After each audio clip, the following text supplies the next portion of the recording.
Hey guys. Here is part 2 of What If Naruto Was Orochimaru's Apprentice. Hit like and subscribe if you like this one, and also please check the author in the description. Let's start. We are pain, that's all. We are God.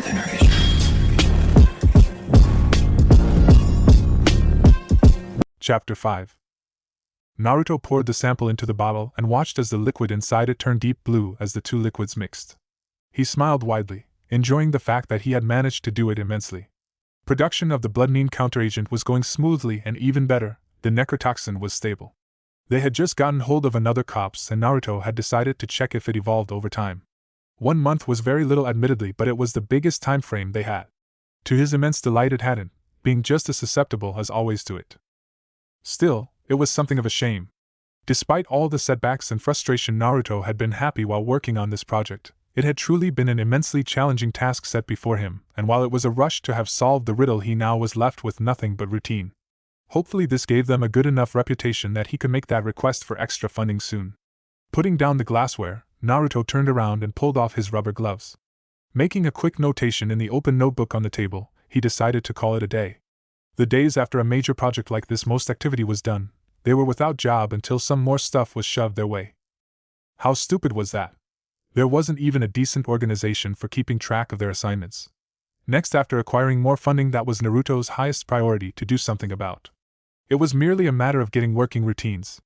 However, it was with that though, now was time to go home. Kabuto was not at the lab now, having been called into the academy for something, and the rest of the crew had taken the day off. The journey home was uneventful. Naruto swung by the store to pick up some vegetables and rice, noting to his droll amusement that the checkout girl seemed almost terrified of him. He had long ago stopped caring, however, and left without saying anything. When he got home, he noticed something in his mailbox though. Picking up the envelopes in it, one brown and unmarked and the other white and bearing the seal of Konoha Hospital, he got inside his house and put away the groceries before he turned to see what it was about. The first letter was unmarked and unremarkable, Naruto having a feeling he'd find little in the way of fingerprints on it if he checked that. Inside, however, was something more remarkable, namely a printed-out report on Kimiko's progress on the extra lessons. Naruto raised one eyebrow at the sight, impressed by Irika's diligence. The man detailed his initial estimates and suspicions about causes for her lack of chakra control, the planned schedule, and how the first set of lessons had worked. The language was clean-cut and official, but even so Naruto could sense that the man was amazed at the diligence Kimiko showed. The girl worked with fanatical determination. Irika finished with some rough estimates on how long it would take her to improve to reasonable standards, and Naruto nodded to himself. The data seemed to support his estimates. Perhaps if that man ever got tired teaching kids, Naruto should offer him a place on the team. This kind of thoroughness was something you always needed more of. The other letter was not nearly as interesting or even welcome, however. It was from Rin.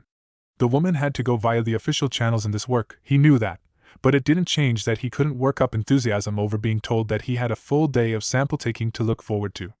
With his snakeskin, the entire procedure became a messy one involving chakra scalpels.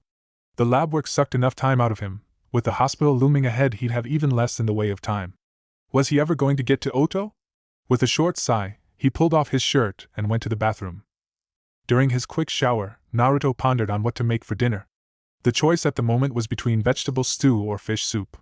Due to the many changes done to his metabolism and the massive amount of research done on it, Naruto was keenly aware of the processes in his body. This had left him a bit of a health freak. He always aimed at balancing his diet, the occasional mass intakes of alcohol notwithstanding. As he got out of the shower, his brow furrowed a bit, and he got out of the bathroom with a bathrobe on. He wasn't expecting anyone. It was probably Enko here to drag him out, or something. When he answered the door, towel still in his hand, he was surprised to say the least by who was standing on the other side of it. It was Kushina, Naruto never having seen her here before. The red-haired woman who had given birth to him had, for as long as Naruto had lived here, kept her distance. Of course she had. Naruto and Orochimaru had practically worked together to weave a web of insinuations that'd keep both her and Minato away. Yet with it gone, here she was, wearing a green dress and standing anxiously in the door with a small plastic bag in her left hand. "Hi," she said, the anxiety clear in her eyes. She smiled though, doing her best to overcome it. "Am I interrupting something?" she continued. "No, not really," Naruto said, wondering what this was about. Admittedly, he was going to make dinner, but he was more curious what this was about. He wasn't quite afraid, but he still felt anxious. "I just came by to see how you were," Kushina said, hesitating for a second before she continued. I brought some food in case you hadn't had dinner yet. It's chicken curry. She finished lamely. Naruto thought about what to do. He didn't want her here, it made him uncomfortable. He couldn't throw her out though. The Anbu was watching him, the Black Ops regularly checked on him, mapping where he went and what he did. One of them had lived in the building right across the road for 6 months now. Currently she was in the kitchen making stew, yet her eyes looked in on him every 10 seconds like a clock. Obviously they did that. After the incident with Orochimaru, it was natural that they'd watch him, no matter what he had done. Anbu Commander Uchiha Itachi wasn't a man to take any risks with the peace of Konoha. The head of the Anbu was one of the few men that Naruto knew would be too risky to even consider taking on. Having mastered the Sharingan early in his life and been an Anbu captain by the age of 13, Itachi was easily Naruto's peer in terms of raw talent and power. Also, unlike Naruto, his loyalty to Konoha was genuine. Said loyalty was actually deep enough that the man once had been ready to massacre his entire clan when they had plotted against Konoha. Thankfully Minato had managed to make sure that never happened, amongst other things welcoming Itachi as the head of the Anbu and letting the Uchiha police be lauded as heroes after they had tracked down and wiped out a faction of treasonous Anbu called Root. Nowadays the Uchiha were loyal Konoha shinobi, fanatically loyal. If Itachi had been ready to kill his family, Naruto did not hold any illusions about whether he'd easily commit himself to killing the son of the Hokage. Naruto did not fear Itachi, but he knew enough to stay the hell away from doing anything that might put him in the ruthless Uchiha commander's bad books. This meant he had to play along with this, and play along well. Damn it. You're right on time, he told her. I was just about to make dinner. Come in. Kushina stepped inside, relief evident on her face. For a second she seemed about to hug him, or something. She didn't, however, opting to just nodding at him. They both proceeded to the kitchen in awkward silence, Naruto begging for it all to end soon. Kushina pulled up the bag and took out a plastic box from it, the smell of curry filling the room. Naruto almost startled a bit when he felt the smell, recognizing it. He couldn't place it but nevertheless felt a distinct stab of recognition. Kushina didn't notice it, instead putting the box on the desk. I just wanted to give you this, she said now, backing off a bit. I didn't want to intrude on anything. Naruto realized to his exasperation that he'd be the mature one here if anything was to be done. Trying to think about it logically, he couldn't help but understand, however. Both Kushina and Minato had seen the possibility that they might, just might, get their son back after the entire deal with Orochimaru. After years of guilt, regret and uncertainty they would be unbalanced. Something like this could unbalance anyone. And since he for now needed to play along, he'd just have to take command. Looking over the box, he saw that she had prepared a quite generous amount of food, enough for two. That would have to do. You know, I couldn't possibly eat all this, he said, expecting Kushina to flinch a bit, and not being disappointed the least when she did. He wasn't going to make her feel bad though, the opposite. Would you mind helping me? He asked her, seeing how she was deeply surprised. She'd decline at first, of course, not wanting to seem too pushy. This time he was surprised though. If it's okay with you, she said, the shivering in her voice actually having abated a little. Would you look at that? It seemed that there was a reason the rumors abounding about Kushina and her active years spoke of her courage and eagerness. That couldn't have been easy to say. Then have a seat, he said, motioning for her to sit down. Naruto started going through the cupboards and pulled out the utensils that would be needed, moving with speed and certainty. You know, Kushina said after a few seconds, I must say I'm surprised by how neat your apartment is. Oh? Naruto asked, looking back at her. Kushina smiled, showing without words that she was not intending it as a slight on in any way. Yes, she said. I mean, if you compare it with how your dad lived when he was a bachelor. Kushina chuckled at herself as Naruto put down plates, glasses and utensils on the table. Somehow I'm not surprised, Naruto remarked drolly as he waked over to the box, opened it, and put it out on the table. It would do to have it like that just fine. For all his virtues he never has stricken me as a tidy man. Believe me, you don't know half of it, Kushina said as she slowly shook her head. I used to find month-old coffee mugs everywhere in his apartment. At one time I found some dirty socks lying on a half-eaten bowl of ramen. Ugh! I can't stand untidiness, Naruto said, starting to mentally balance what he could and couldn't say. That was one of those things that worked just fine. I get irritated when it's dirty around me, he said as he put half the curry and rice on his plate. Not to mention that being a scientist gives you a quite good estimate of just how many different bacteria that can thrive on old dishes. I don't want to know, do I? Kushina asked as she took the rest, Naruto actually hearing a bit of sass in her voice now. He recognized it because it was so much like Anko in some ways. A mother with Anko's personality? Also, Kimiko was said to be her mother's daughter in manners, something that gave Naruto a strange series of images in her head of a larvae with Kimiko's face that turned into a pupae that wore Anko's coat and then became a butterfly looking like his mother. Had he accidentally inhaled fumes at the laboratory again? Let's just say that I'd rather eat out of the toilet bowl, Naruto said. At least when bacteria concentration is concerned. Would you look at this, thus far it worked out just fine. Please let it stay this way. Naruto said, Itadakimasu, along with Kushina and dug in. Normally he didn't bother with that tradition, however it was best to avoid upsetting her, and in situations like these, tense situations, the least things could become huge. The curry was really good. Obviously he must have had this before, he could remember the taste almost before he dug in. Throwing a quick glance at Kushina, he guessed that she took cooking seriously enough to make her own curry dishes. It was good though. One of the benefits of his enhancements was his sharpened sense of smell, and since smell and taste went hand in hand, he could taste the ingredients in the curry down almost to the amounts used of each. What he noticed most keenly was the comparative lightness of it. Usually curry was greasy stuff, but this was more smooth, almost silky. That didn't stop it from being quite hot though. Perhaps your answer would involve trade secrets, but I still must ask. Naruto began, musing on the taste. Kushina looked up at him. You've taken inspiration from Water Country with this curry, haven't you? Kushina seemed surprised. What gave it away? She asked after a second. Something strange had appeared in her eyes now, Naruto becoming uncertain. Had he said something bad? Was there some factor he was unaware of? The chili, Naruto said. The burning sensation, it's unique. I spent some time learning to identify it. Learning how to identify chili?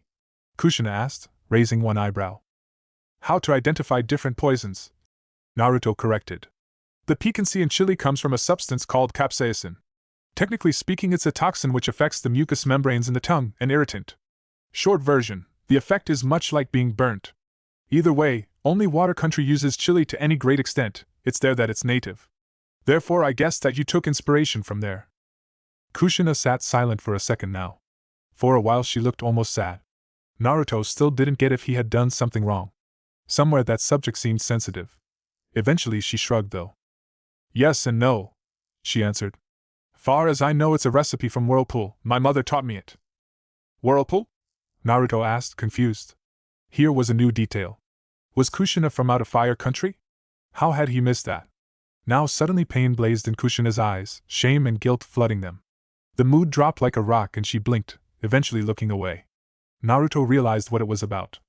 If it was true that Kushina was from Whirlpool, it was obvious she'd feel bad about this now.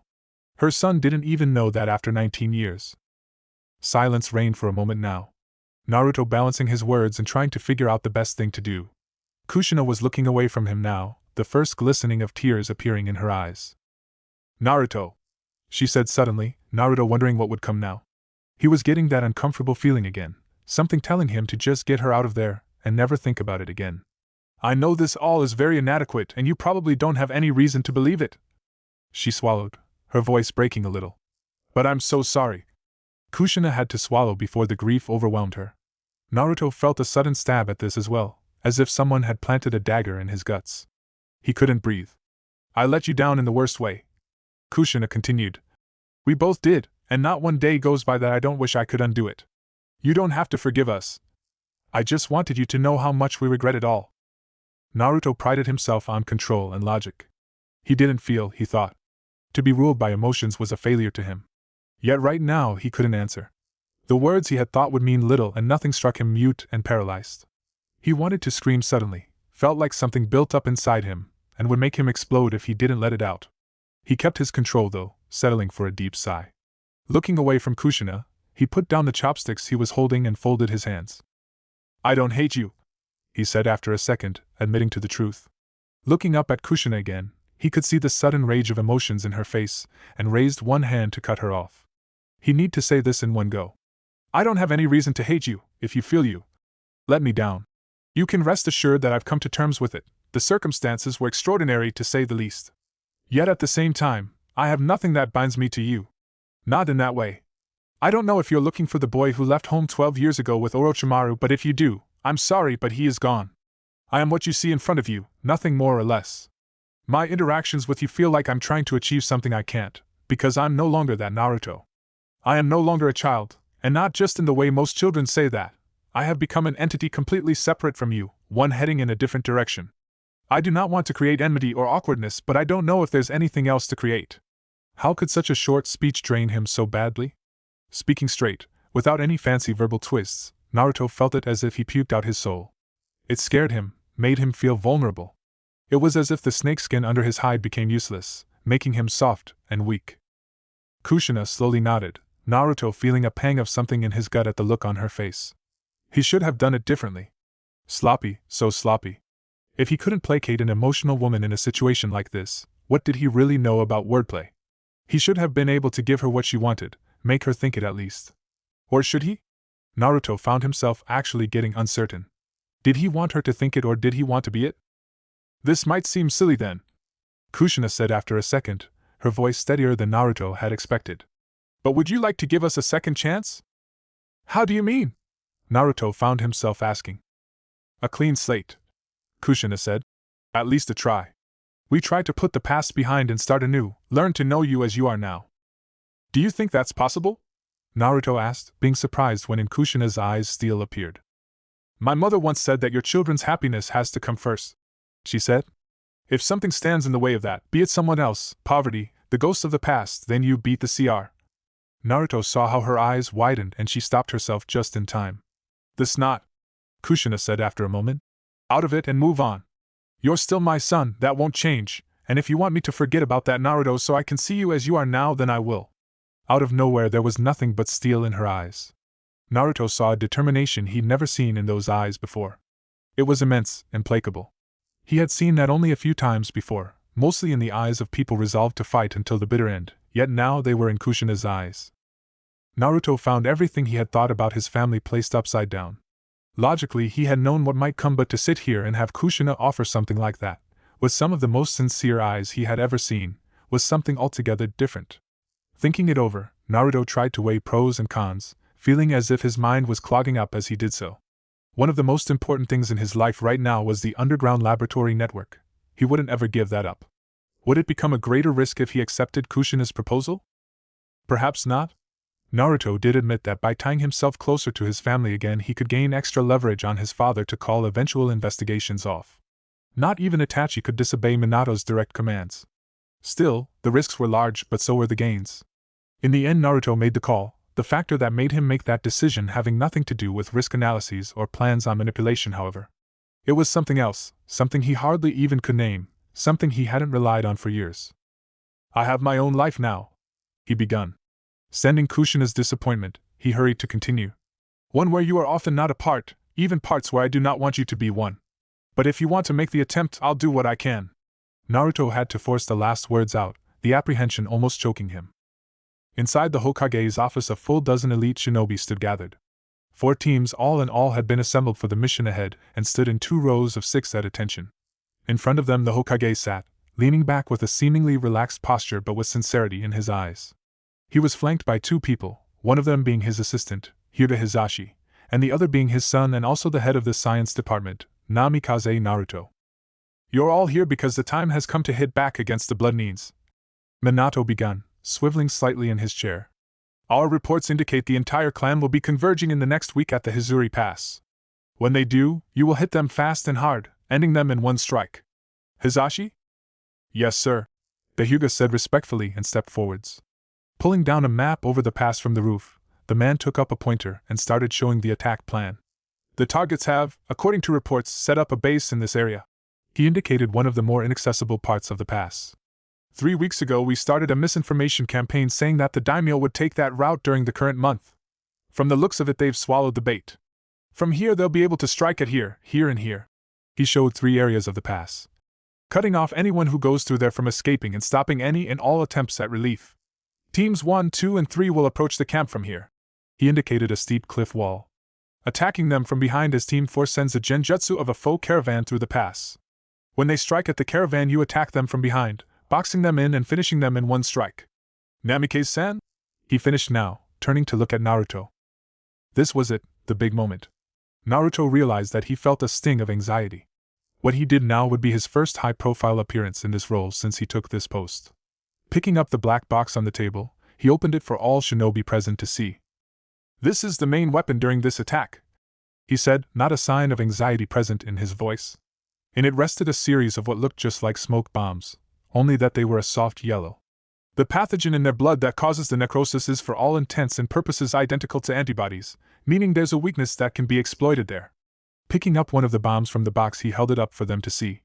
These bombs contains a substance that will make the blood neens go into anaphylactic shock. With a bit of luck we will be able to end the battle in moments. Questions? Will that not be a risk to us as well? One of the shinobi asked, Naruto seeing the suspicion in his eyes from miles away.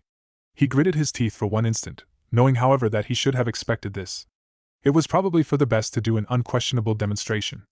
With one swing of his arm, he sent the smoke bomb into the floor and made it detonate.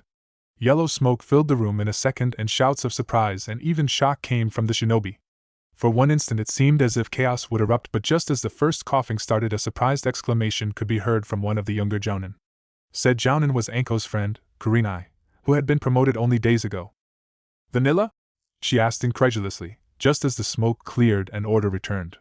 Several of the shinobi blinked, many of them showing confusion on their faces. Vanillin, Naruto said. The substance that makes vanilla taste as it does. Tests strongly indicate that the blood neens are hypersensitive to a compound consisting of, amongst other things, vanillin. One deep breath of this is all that's needed to make their death a matter of when and the answer given in seconds. I will personally oversee the attack, to make sure that the compound is working, and also, if it doesn't, join in on the attack to prevent what deaths I can. Science personnel out in the field? The shinobi who had asked the question said, his voice showing what exactly he thought about it. I was the one who killed Orochimaru, Naruto remarked, deciding to shove that fact down their throats for good measure. Also it seems I still have plenty of reason to prove my loyalties, he added with a venomous tone on his voice. He shot a glare as cold as a cobra's past the first row and straight at the man who had said it. To his surprisingly immense delight the man squirmed under the gaze. Some people are limp in both heads, a voice could be heard muttering from the right end of the first row. Several heads turned to look at the speaker, who turned out to be none other than Mitarashi Anko. Several of the shinobi could be seen going tense at this, and Minato quickly folded his hands in front of his face. He tried to look stern, but it was not anger that gleamed in his eyes. You're on escort duty for that remark, Mitarashi-san, he said with a voice that, to his credit, was only slightly forced. The skeptic shinobi, meanwhile, had gotten beet red in the face. Anyhow, Minato said, robbing the man from any chances at retorting. Are there any further questions? If I may, Anko's friend, the genjutsu specialist Kurenai, spoke up now. From what I heard, the poisonous blood of these shinobi comes from a bacteria in their blood. That is correct, Naruto said. Is there no risk of us being infected then? She asked. This Naruto could tolerate, it wasn't a question out to get him. Naruto shook his head. No, Naruto said.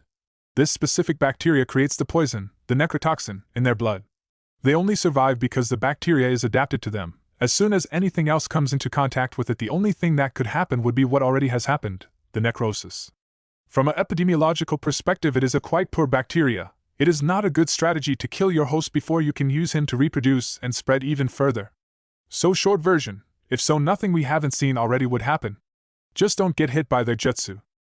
If there are no further questions, the Hokage said now, move out. Team 3, you go find Shiranu Genma as a replacement for Mitarashi. Mitarashi-san, you stay here. The teams all answered affirmative and left, all except Anko, who stayed behind. Minato folded his arms, looking at her with a slightly exasperated look on his face. Do you believe that was an appropriate comment, Mitarashi-san? He asked, the amusement gone from his voice now. But he is, Anko said empathetically. Seriously, I gave up after 30 minutes. I think he might be a eunuch or something. Naruto groaned at this, starting to rub his temple. She was in top shape, it seemed. So you believe that is the only reason he didn't react to you? Minato was a smart man, but now he was foolish enough to ask that. It could happen to the best, really. Anko gave him a glare that was almost withering. Dude, she said, addressing the Hokage at the least respectful way possible. Hormones are hormones, and if you're stimulated the right way, an old goat can make you blow your load. Women really can rape men, you know. I believe we got a bit off topic here. Naruto interfered, seeing how Minato was getting more and more uncomfortable. Hizashi, meanwhile, was standing ramrod stiff, the poor traditionally minded Hyuga not knowing what to do. Hokage-sama, I would like to request that I can bring Yakushi Kabuto with me. I am considering grooming the boy for apprenticeship and want to give him a taste of field work. I see no reason to deny that request. Minato said, happy to get away from the topic that had arisen. However, I would like to give you one more escort, just in case. May I suggest Uchiha Shursui? Naruto asked, moving rapidly. Firstly, the Anbu are still keeping an eye on me, allowing one of them, current or former, to come along is the best way to avoid a complaint.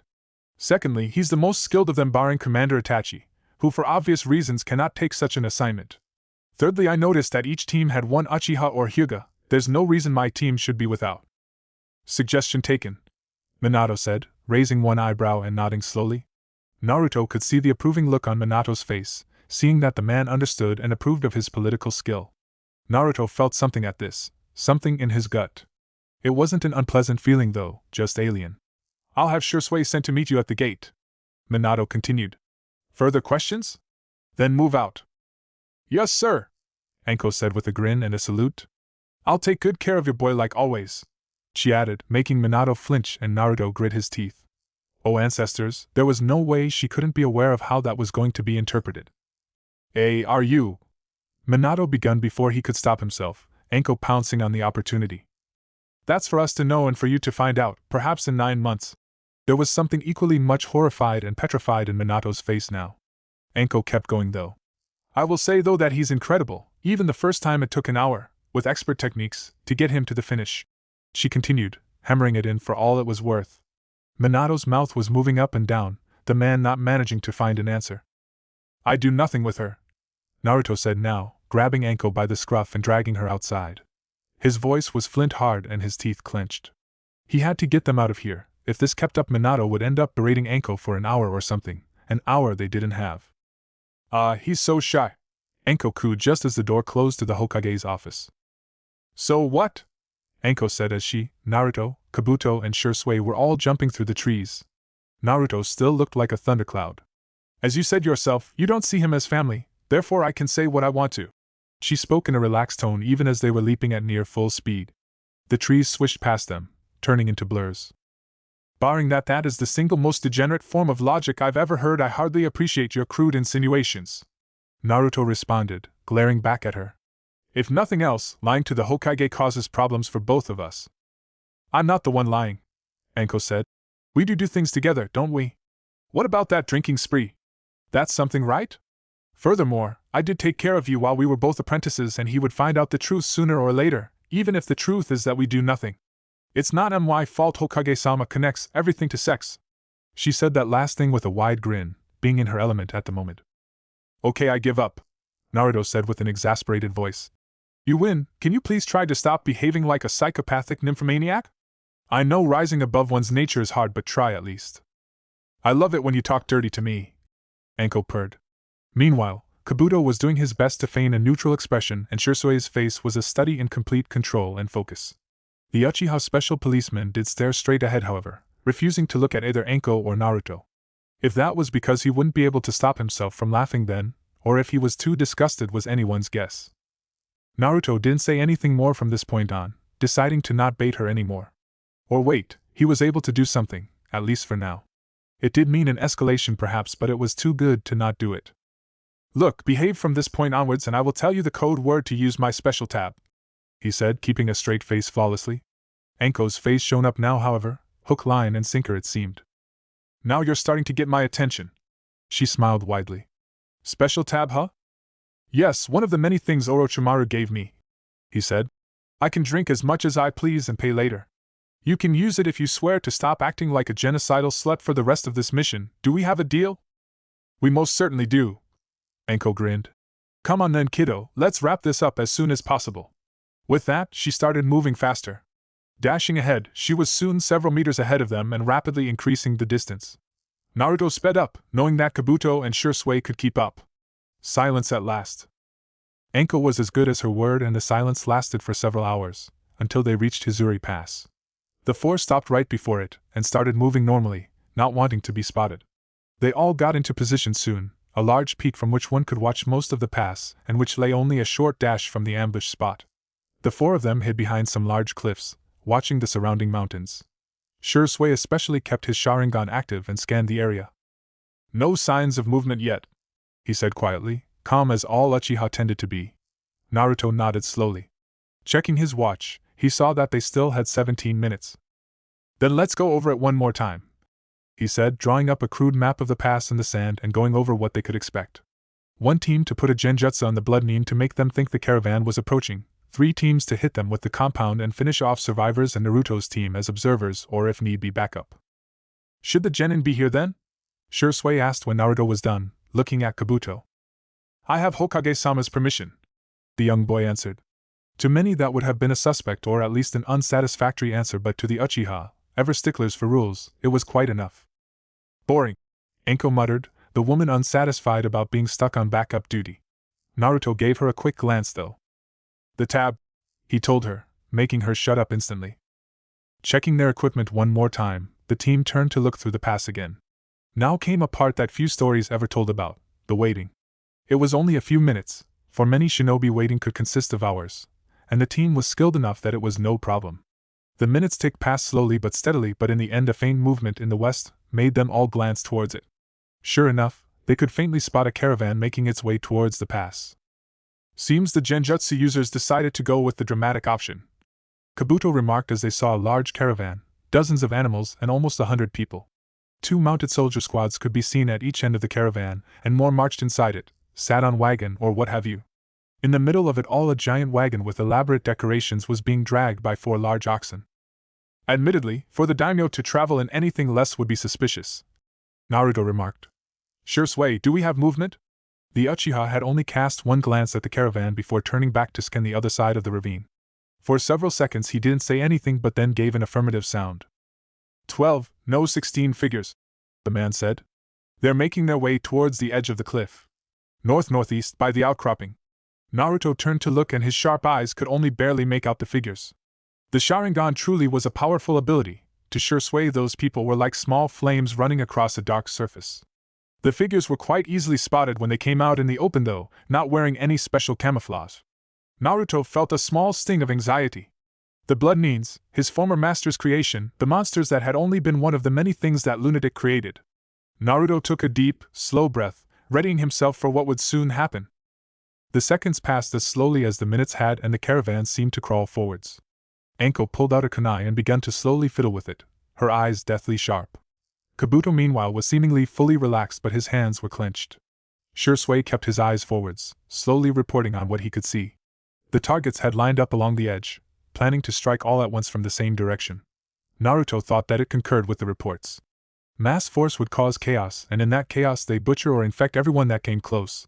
That had been their modus operandi thus far. The teams are moving into position, Shursui reported after a while. This time Naruto couldn't see anything but he had no reason to doubt it. When Konoha nin moved you generally didn't see them if they didn't want to be seen. The caravan was almost under the cliff the blood nins were hiding on. The moment of truth would come soon, very soon. Then they struck. The blood nins all leaped off the edge without a single sound. It was surprising, knowing their bloodthirsty nature, that they were so graceful. It was first midair that things happened through. They must have been making seals from the beginning, for now several of them unleashed what together became a nightmarish barrage of crimson projectiles. Swarms of smaller projectiles, several larger bolts, even something that looked like a giant serpent that threw itself over the caravan with jaws wide open. As the barrage hit the moving caravan the entire thing flickered and vanished, the genjutsu having played out its role. In its place came the shinobi however, leaping from seemingly nowhere. The Konoha nin were everywhere and the smoke bombs were flying in instants. Not 10 seconds after the blood nins had attacked, yellow smoke detonated all over the mountain pass, obscuring the area with thick fog. Naruto found himself smiling, thinking that it was a success. No way the blood nins would get out of that unharmed. With a little luck it was already over. The Konoha nin moved to make a ring around the large cloud that had been created. When it cleared they'd rush in to deal with any intruders, and the 2 Hyuga present were already staring into the cloud. When it cleared the blood nins were all down, not one of them standing up, all of them lying down and twitching. Several of them screamed, the blood in their veins having turned against them and now eating them from the inside out. Naruto smiled to himself and stood up. Mission successful. Now it was just as well to perform an act of compassion. Naruto leaped off the cliff and down to the literally bloody pass below, drawing his sword midair. He landed in the middle of the screaming blood nin, stabbing the first in the heart, and pulling out with one deft motion, flicking the blade to get rid of the blood. Finish it! He yelled. These people have only minutes of excruciating agony left, give them that grace at least. Ending another, he felt a small sting of compassion. In the screaming hellcape that had been created, Naruto was confronted by what he had wrought. 16 people had died this day, people who most likely had never wanted to become what they were, who might have been driven mad by what they had become. This was the price of duty. As the other shinobi started helping him with the only mercy he could give, Naruto thought about this. He was neither bloodthirsty nor psychopathic enough to be without all empathy, but he still did not regret it. In the end, they had ceased being victims and become victimizers. Over 100 people had died thus far, hundreds were crippled. Going over to the last of the survivors, Naruto thought that it was really all in a day's work. They had challenged Konoha and paid the price. There was no real room or need for morals or compassion in this field. Raising his sword, he idly thought that the man below him, a gaunt, pale-faced person looking almost like a corpse already, didn't show any outer signs of being poisoned. Unlike the others, who in many places had gotten gray patches of skin where their blood had killed the flesh in seconds, this man was unhurt. He realized in the last moment what that meant. Pulling down his sword, he only just managed to block a vicious stab towards his gut. Nevertheless, the power was enough that he was thrown backwards, the blood Nin leaping to his feet in an instant, and brandishing a wicked-looking sword with jagged edges. Naruto felt how he shivered at the blow, realizing something. This man was the leader, he must have held his breath, and now that the smoke had vanished, he was unharmed. "Stay back!" he yelled as he regained his footing. The kind of power was nothing to scoff at, this man was good. "You filthy little wretches!" the man snarled, moving his blade in a long arc. Naruto could see how blood streaked out of his sleeve, onto the sword. "I'll make you all rot, you will bleed and rot!" Spittle flew from the man's mouth as the sword was completely covered in crimson blood, Naruto getting a very good feeling for what that meant. Blocking that thing would get you sprayed with poison, indeed even going close was a lethal prospect. "Like your friends?" Naruto asked him now, sneering a bit at him. With a flick of his shoulders he removed the clothing, gave his upper body full freedom of movement. He'd have to take this on, it was why he had come along, wasn't it?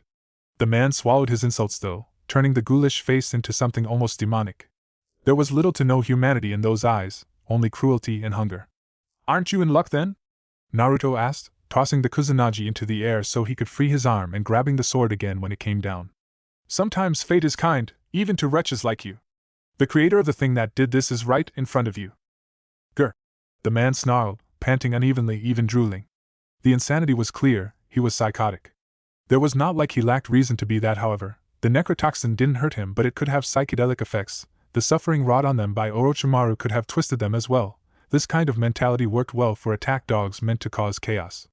Naruto only smiled at him, cackling haughtily. There, doggy," he jeered.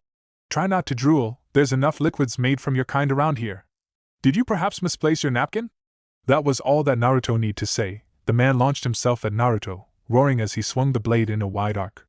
A stream of bloody drops flew from the blade, straight at him. Naruto jumped into the air, landing against the cliff wall with his feet locked to it. The man followed, however, and Naruto kept jumping away, going this way and that, keeping up the route upwards. Vaulting over the edge of the cliff, Naruto vaulted backwards and landed hunched together just in time to see the snarling blood Nin come after him. Said man flew through the air though, sword raised above his head. Naruto had hoped for that, and he now whipped out kusanagi, letting the blade elongate and fly towards the man. Mid-air, he was defenseless. The blade flew forwards, elongating at massive speed as it aimed straight at the man's heart. Yet, in an amazing show of animal dexterity, the man slapped the blade aside and used the momentum to vault upwards, the combined difference in heading making the blade miss him only just. The blood Nin landed a few meters from him, not a scratch visible on his ragged clothes. Naruto retracted Kusanagi's blade and raised it again with a smirk. He still had one half a victory, the man was away from the others, minimizing the risk of any of the Konoha Nin being poisoned. The fact that he was up against a drooling man with sword skills superior to his was a different matter. Naruto found himself quietly wishing he had had more time to practice his sword skills. They were not his strongest suit, even after months of daily training. Against this man he'd need all the range advantage he could get. The man pounced at him again, the bloody sword forging a crimson arc through the air. Naruto backstepped to avoid the swing, bending backwards enough that his head almost touched the ground to avoid the spray of poisonous blood that came from the blade. Pushing down his hands, he used the momentum to kick the man in the face and vault backwards, gaining some distance as his opponent reeled from the hit. Now Naruto leaped backwards into the air, his eyes intense. With some breathing space, the initiative was his to take. With one rapid seal he summoned a shadow clone, it and he both flashing through seals as fast as they could. The clone spat out a stream of fire that encircled the man in a thick ring of several meters high flames. Naruto himself slammed his hands into the ground, causing the very earth around the man to rise and swallow him and the fire both. The clone landed beside Naruto 2 seconds later, both of them knowing what would come now. Sure enough, the blood mean smashed through the rock prison and out into the air. The fire inside the dome had only needed that short time to swallow all the oxygen in there, however. This led to oxygen rushing inside the now cracked dome and the flames flaring up again explosively, Naruto and his clone both weaving another jutsu. They unleashed 2 giant vortexes of wind that spun straight into the flames, whipping them to even greater intensity and ending up in creating an actual tornado right on the spot where the blood mean stood, a tornado of fire. The temperatures were searing enough where Naruto stood that he had to leap back before he caught fire. It was over, nobody survived that. Throwing a quick glance at his clone, Naruto realized something different, a solution that could very well take care of a problem he had been wrestling with. Why hadn't he thought of that before? He gave the clone a quick jerk of his head towards the north, saying without words what they both understood. The clone nodded and in the next second it was gone, dashing away at top speed. Naruto, meanwhile, watched as the fire died down quickly, lacking any real fuel to keep raging. He leaped down from the higher ground he had assumed and walked over to the rubble in the epicenter of the explosion. To his surprise and delight both he found the blood nin's body there, scorched beyond recognition and twitching. He must have used some kind of protective jutsu when trapped. It hadn't been enough to endure the backdraft and the burning tornado though. A choked, slow sound came from the man's throat, however, the mouth cracking as it slowly opened. Naruto became outright amazed. He was alive! Even after that he still clung to life. Naruto couldn't help but respect that kind of willpower, but it didn't change anything. Retrieving a syringe from his pouch, Naruto stabbed it into the man's chest, piercing the heart and extracting a full syringe of blood from him. When he pulled it out, the man was already dead, there being no signs if the burn wounds had killed him or the pierced heart. Standing up, Naruto suddenly felt a sting in his right arm. Looking at it, he saw that he had been hit. A large patch of his skin was hit by blood, the skin already having turned gray and dead. He then heard the sound of people approaching, looking up to see Anko and the others come running towards him. "Is it over?" Anko got up to him, looking at the smoking corpse beside him and blinking. "Never mind," she added after half a second. "It's over," Naruto answered. "Was there any other surprises?" he continued, looking at the others. None of them seemed hurt. That was good. However. Holy shit! Anko noticed the infected skin on his arm and paled. "Oh no! Medic!" she yelled in shock, looking back at the others. "Don't bother," Naruto said, wishing he could have done this before they arrived. He retrieved a kunai from his pouch, and with 4 rapid cuts he carved through his skin, framing the poisoned spot in deep cuts. With a quick pull that was accompanied by a sickening tearing sound, he tore away the skin cleanly, throwing the now loosely flapping part onto the dead shinobi. "I am just fine. It regrows." He decided not to sneak around with this fact, and instead held up the arm, showing the white snakeskin that lay under his skin to the Konoha shinobi. Gasps could be heard amongst them. Several of them, including Kurenai, looked outright queasy at the sight. Naruto wasn't surprised through. He had expected this. Yet, he'd be honest with this at least, it'd perhaps shut Rin up if nothing else. Her talk about being honest and not concealing so much of himself would show how naive it was. They'd be disgusted and pull away as fast as they could. "A small memento of my former master," he told them. He didn't hesitate to play with whatever he got his hands on, apprentice or no. Still, it saved me this time. The white snakeskin was impervious to poisons, having deflected the necrotoxin and stopping it from piercing deeper. The pores on it that made normal skin grow above were most likely devastated through. It'd be interesting to see what they cooked up to fix it at the hospital. "I believe we're done here," he continued. "Time to head back to Konoha." Without another word he turned around, leaping up on a cliff to start the trek home. He could hear how Shursui, Anko and Kabuto all fell in behind him, none of them saying anything. Yet, far away, several hours later, a lone figure flew through the trees and landed at the root of a large tree. Seated at the base said tree was a shallow pit that seemed too shallow to even offer decent protection from the rain. The figure headed towards it, however, not stopping before he collided with it, and instead of colliding passing right through it. The insubstantial pit concealed a deep tunnel lit by torches. A guard stood by the entrance, one wearing a headband with a single musical note on it. At first said man drew a kunai, turning to face the intruder. When the figure stepped into the light, however, the man took a step back at first, falling to his knees in the next second. "Welcome to Odogekure Naruto-sama," the man said hurriedly, his voice one of utmost humility. "Get up," Naruto said. "I'm here to see Karen-san." "Of course, Naruto-sama." the man said, getting up from the floor and pocketing his kunai. Please follow me. The man showed Naruto deeper into the base, deeper into the heart of Odogekyu no Sado. A flicker of a smile passed over Naruto's face at one moment, delight over the situation evident before it faded. Seated on a metal footstool with his arm up on the examination table, Naruto rolled his eyes. The third doctor they had gotten hold of to examine the wound had started to fuss over it to an almost sickening level. Doctor, he said to the middle-aged woman whose face had turned into one of utmost pity and understanding. I was very well aware of what I did when I cut off the skin. The risks, the benefits, the causes and the results, I know all of it. Kindly focus on whether or not the pores are damaged beyond repair. He never thought he'd think this, but he wished that Rin would get here soon. The woman was the resident expert on his physiology. For the moment, however, he had been put with a fussy grandmother-like doctor that seemed as if she wanted to pat him on the head and give him a teddy bear to comfort him. Couldn't Konoha's medical personnel show some more professionalism? Compassion and empathy didn't do anything. Yet his prayers were answered and Rin appeared in the doorway only a few seconds later. Oh, Heisei-sensei, the grandmother figure said and got off her chair. So good you could come. No worries, Ono-sensei, Rin replied. I'll take it from here. The old doctor left the room and Naruto found himself almost breathing a sigh of relief. Rin's eyes glittered as she sat down to examine the wound. You don't like Ono-sensei? She asked him, and Naruto looked at her with a murderous look on his face. I cannot understand how you drew that conclusion, he drawled, letting the sarcasm overflow. Rin, who already was examining him, chuckled at this. She kept working though, quickly and efficiently. After only a few minutes she had taken some samples and done some basic checkups. I can't be sure, she told him, pulling back to write something down.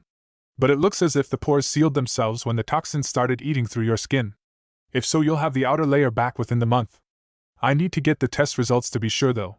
Do you want me to mail them to you? Yes, please, Naruto said, delighting in her professionalism. Rin wasn't done, however. Naruto-kun, she begun. Do you want to talk about it? Her eyes turned from her notes to him again, the inviting look of compassion and attentiveness having appeared in them. Naruto sighed, guessing it was just as well to spit it out. I don't plan to lie about, sneak around with, or apologize for what I am, he told her. I showed them, the rumors will spread and we'll see just what the measure of a mutated person like me is to these people. There was a glint of understanding in Rin's eyes. That was very brave of you, she said sincerely, Naruto shrugging. Bravery had nothing to do with it, he said. It seemed like the most expedient option at the time. Would you care to elaborate on that? Rin asked, Naruto nodding. I had just defeated a dangerous foe, showing my loyalty and being wounded in Konoha's service. We'll have to see if that outweighs being a freak. More a freak than, for example, the Aburame? Rin asked, her tone showing just how she viewed the use of that word. Konoha has a lot of curious people, you will only be one more. And as you said, you're the hero of the mission. We'll just have to wait and see, Naruto said, admitting to himself that she did make a point, however minor. Far to the north, Naruto did not make any such concessions. Folding his arms, he looked at the person in front of him with a harsh look in his eyes. They were standing inside a large office where bookshelves lined 3 of the walls and computer screens filled the 4th. The girl in front of him, a red-haired, red-eyed girl around Kabuto's age, flinched under his gaze. So not only has the opposition to my takeover continued, he said quietly, they have even organized to the level that civil war is just around the corner. Did I misunderstand something in your reports then? He asked mildly. I have no excuses, Naruto-sama, the girl, Karen, said with a stutter, looking down into the table in shame. I hoped to have the situation under control when you'd get here. The situation in Oto was teetering on the brink of disaster. Karen's reports had claimed everything was mostly calm, that the dissent that was passive. The truth was different though. Nearly half of the personnel at the main base had rebelled and many outlying laboratories had entirely cut off communications. If he hadn't gotten here now, who knows what could have happened. Already the situation was on the brink of being utterly unresolvable. But you didn't, Naruto said. What more, you lied to me. Karen seemed about to sink through the floor with shame. Do you have any good news? He asked. He was close to screaming. This couldn't happen. It mustn't happen. He hadn't gone this far just to let his prize slip away. Yet now it was, more and more it was falling apart. Yes, Karen pressed forth, nodding eagerly. Naruto-sama, I did let it go this far, yes, but it was for a reason. The dissidents have lined up behind some of the late Orochimaru-sama's closest servants. I figured that with a good figurehead breaking them in one blow would be much easier. I take it there was a problem. Naruto could hear it in her voice, and his voice was as dry as the desert sands. Fucking right, there is a problem! A female voice snarled behind him, and Naruto looked back to see a depressing sight. Through the doorway 5 people came in, Naruto recognizing them well. The first 4 were some of Orochimaru's deadliest servants, the infamous Sound 4. They were an elite team of shinobi who had been marked with one of Orochimaru's most vile creations, a curse seal that made them puppets of the man. It gave them the ability to transform into monstrous shapes many times stronger than their human shapes. Even without that, they were skilled enough to be chunin, at least, their relative youth being the only thing that limited them. Yet the 5th person was the most depressing sight. Kimimaro, a boy of the now extinct Kaguya clan. Kept captive in a cave for most of his life by his kinsmen that feared his power, the boy was even as a young child the most powerful user of the Kaguya clan's unique bloodline limit, the Shikatsumiyaku. The boy was sickly, with pale, pasty skin, tired eyes and a gaunt face, but still a deadly fighter beyond what most of Orochimaru's subjects could even dream of. He was one of the last Naruto wanted to fight here. Then let's hear it, Tayuya-san, Naruto said, turning to look at the foul-mouthed girl that had addressed him. The girl scowled at him, her brown eyes lacking any kind of warmth or acceptance. Naruto kept his mind working quickly. While the girl was hot-blooded and foul-mouthed, she was still very intelligent. It wouldn't do to let her outsmart him. I'll put it bluntly, shithead, the girl growled with killing intent seeping out of her. You ain't welcome here. We're Orochimaru's servants, not his prissy little fag of an apprentice's, so you can just... Enough, Kimimaro said softly, putting one hand on Tayuya's shoulder to silence her. The girl froze at once, her fear of him being evident. That was probably the best testimony to Kimimaro's strength. The Sound 4 feared him this much. Naruto raised one eyebrow and looked at Kimimaro as the boy stepped out in front of him. Are you going to challenge me, Kimimaro-san? Naruto asked quietly, not showing arrogance or bravado to the young boy. The Shikatsumiyaku was one of the most intriguing things he had seen, and he had relished at the chance of examining the boy's alien physique closer. I lived for Orochimaru-sama, Kimimaro said. The boy's eyes were eerily calm. A lesser person would have been unnerved by them. He was my reason to exist. Without him I am nothing. Do you plan to take his place? I plan to make my own place, Naruto told the boy. I am me and I will be myself. I do not plan to become Orochimaru number 2, I plan to make my own place in this world, become something greater than he ever was. You can either follow me or die. The choice is yours to make. Will you be a servant or a corpse? He'd be damned if he crawled or made concessions to these people. Then Kimimaro knelt. The boy dropped down and bowed his head to Naruto in a gesture of obedience. The Sound 4 behind him all stepped back in horror, obviously not having expected this. I was but a tool for Orochimaru-sama, the young boy said humbly. A tool to make his will be done. You are the man who was his apprentice, his legacy. If you will have me, I am yours, now and forever. Naruto couldn't help but smile cruelly. The boy really was an obedient dog in all he did. Amazing.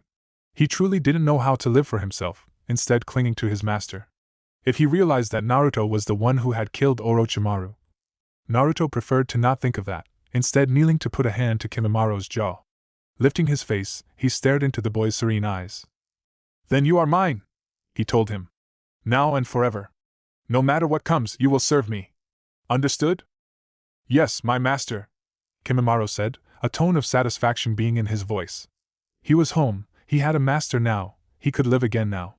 What a tragedy this boy was, so utterly broken. Naruto glanced up at the Sound 4, dropping the gentle facade, and instead hit them with a blast of killing intent. Corpses or servants? He asked them as he rose, his voice threatening and severe. He focused his mind, fully planning how to kill each one of them as fast as possible. His hand went to Kusanagi, and he let his killing intent rip through the room. The Sound Nines soon broke, each of them kneeling. Jirubu first, the brute recognizing a superior shinobi. Kidomaru knelt next, realizing he had no chance to win. Tayuya followed, the girl's face showing how much she hated doing it. The unofficial leader of the Sound 4, Sakan, and his Siamese twin brother Yukon, bowed in the end as well, only their pride having made them stand that far. Naruto smiled at the sight, seeing that the elites of Oto bowed to him now. Rise, he told them, the 5 shinobi all obeying. Naruto smirked slightly, enjoying this immensely. I want order restored in Otogekure, he told them. By any means necessary.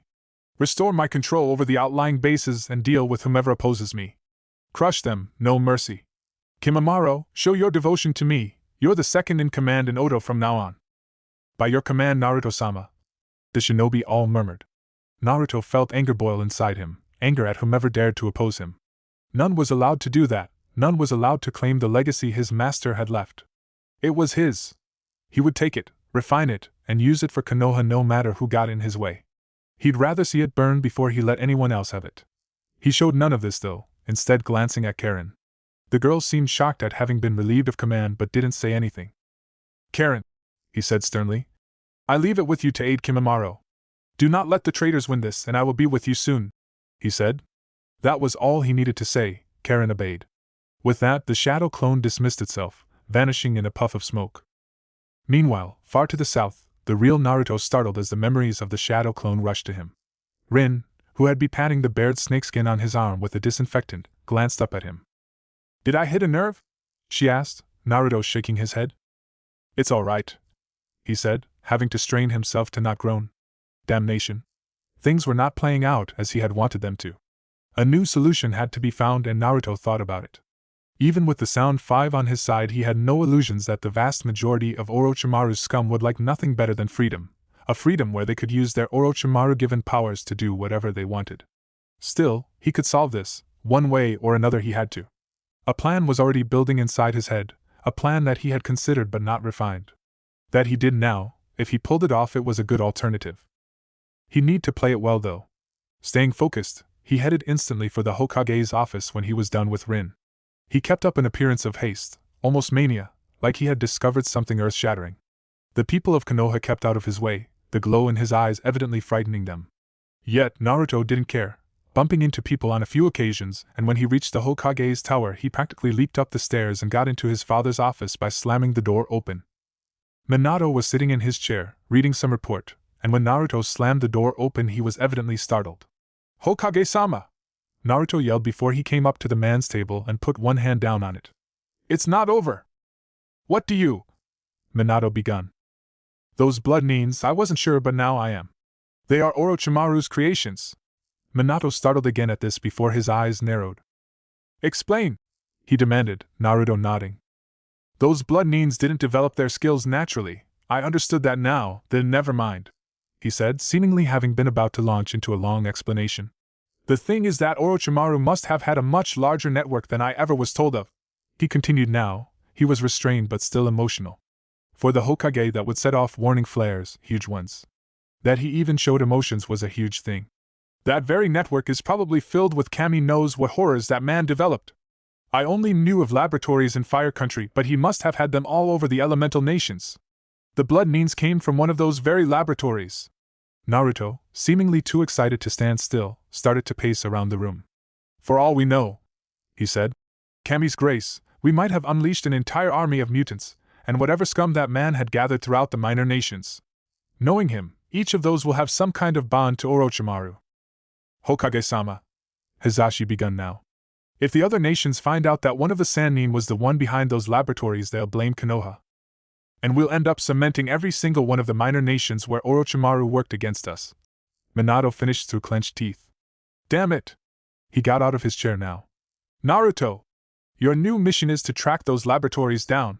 I'm transferring you to field duty for as long as it takes to root out every last bit of Orochimaru's labs. You, as his apprentice, stand the best chance of moving amongst them, they'll know you. Locate them and wipe them out. If you need aid then contact Konoha, a force of Anbu will be on standby. We will make contact with Jiraiya and deploy his entire network. His agents will inform you of their finds. I expect you to cooperate with him. Naruto saluted. Having Jiraiya on his tail wasn't what he wanted at the moment, but it would have to do. As you command, Hokage-sama, he said. Chapter 6. Naruto looked out across the barren landscape where rocks and dust was all that could be seen. After over a week of investigation, their first lead had appeared in the most unfortunate of places, in the northern parts of Earth Country. Iwa still held a deep grudge against Konoha, and this had forced Naruto to move quickly.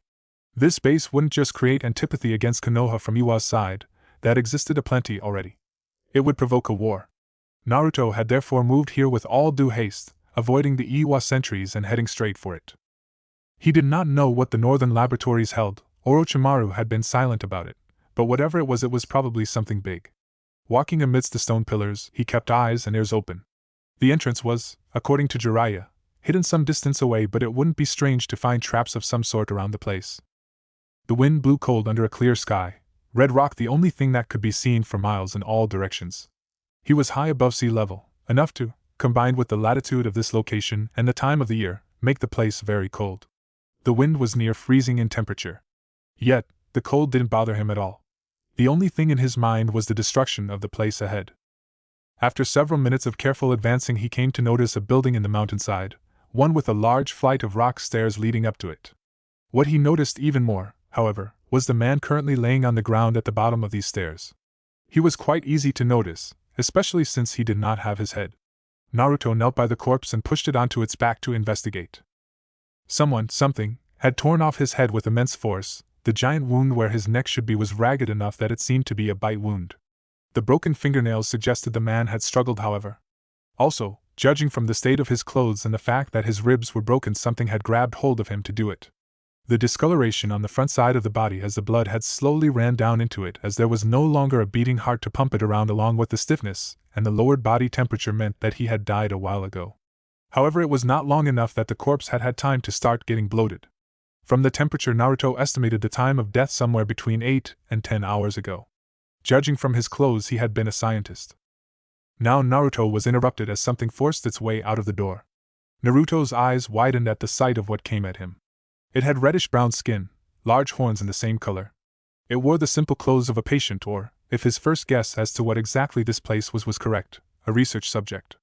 The thing's eyes were black with yellow irises, and he currently growled. His mouth was much too big for a human, instead being more the size that it could bite one off, and the hands were even bigger.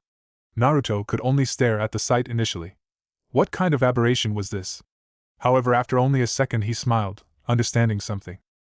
So this was where you developed the curse seal, he muttered to himself right before the monstrous mutant roared and threw itself at him. It practically flew down the stairs, pouncing at him with eyes glowing with insane fury. Naruto, still kneeling, let his hand fall to the kusanagi, and 1 split second before he was caught by the monster he shot forwards, coming to his feet right behind the monster, the sword drawn. The mutant stood still, blinking in shock before it fell down, a killing blow having been delivered to its neck. Naruto whirled the kusanagi around as he walked up the stairs towards the building. Thank the fortunes they had discovered this place early on. If Iwa had found what would seem like a Konoha experiment to create monsters, there definitely would have been war. Getting in through the door, he came face to face with a nightmarish vision. The floor, the ceiling, the walls, it was all either covered in blood or the marks of battle. Corpses lay everywhere, and some distance away he could see a pair of figures hunched over one of them. From the sounds of it, they were eating. Naruto narrowed his eyes, and with a flick of his arm he sent 2 kunai straight towards them, either of the mutants able to react before their skulls were pierced. Death was instantaneous for both of them, swift, clean, and effective. Naruto kept moving down the hallway, his steps now being light and swift. The research subjects were evidently insane to one degree or another. Perhaps the mutations had made them crazy, or the experiments themselves had caused it. Whatever the reason, though, they were a threat. For Konoha's sake he had to destroy them. Stalking through the hallways, he soundlessly and without being spotted dealt with the mutated victims of Orochimaru's experiments. Many times he simply cut them down from behind. Other times he used poisoned saban needles. In a few cases he used a poison mist jutsu to kill large crowds of them. Whatever the methods, they died quickly and as painlessly as he could afford. After 2 hours of this bloody, merciless work, he found himself standing outside the office of what had been the head scientist's room. The place had fared no better than any other place in the space, the tables being overturned, the glass covering the floor, and the paper scattered all over the place. Yet Naruto went through what paper he could, wanting to see if anything worthwhile still remained. After only a few minutes of quick reading he found something very interesting indeed. Orochimaru hadn't created the curse seals, it seemed, he had derived them from an outside source. Several of the papers spoke of a research subject apparently named Jugo. From what Naruto could discern, this Jugo was, one way or another, the source of the cursed seal. Naruto read these files with great interest. The implications of that were stunning. Even when not employing the methods his former master had used, it was easy to see that there was a lot to be gained here. The mutated victims of his master's hubris was one thing, but the actual source. He needed to find him. Naruto went through the documents, seeing if he could find where exactly Jugo was held. It took some time, the entire office was a mess. He did come across quite a few interesting tidbits, however. Amongst other things, Kimimaro had been placed here for long periods of time. It seemed as if the sickly Kaguya had had a calming influence on Jugo. It was first when Naruto checked the dead head scientist's pockets that he found something really interesting, however. This interesting thing was a key ring. According to the reports, Jugo was kept in a special cell, and while on the way here Naruto had seen a cell with much stronger reinforcement than any else. That had also been the only cell not bust open.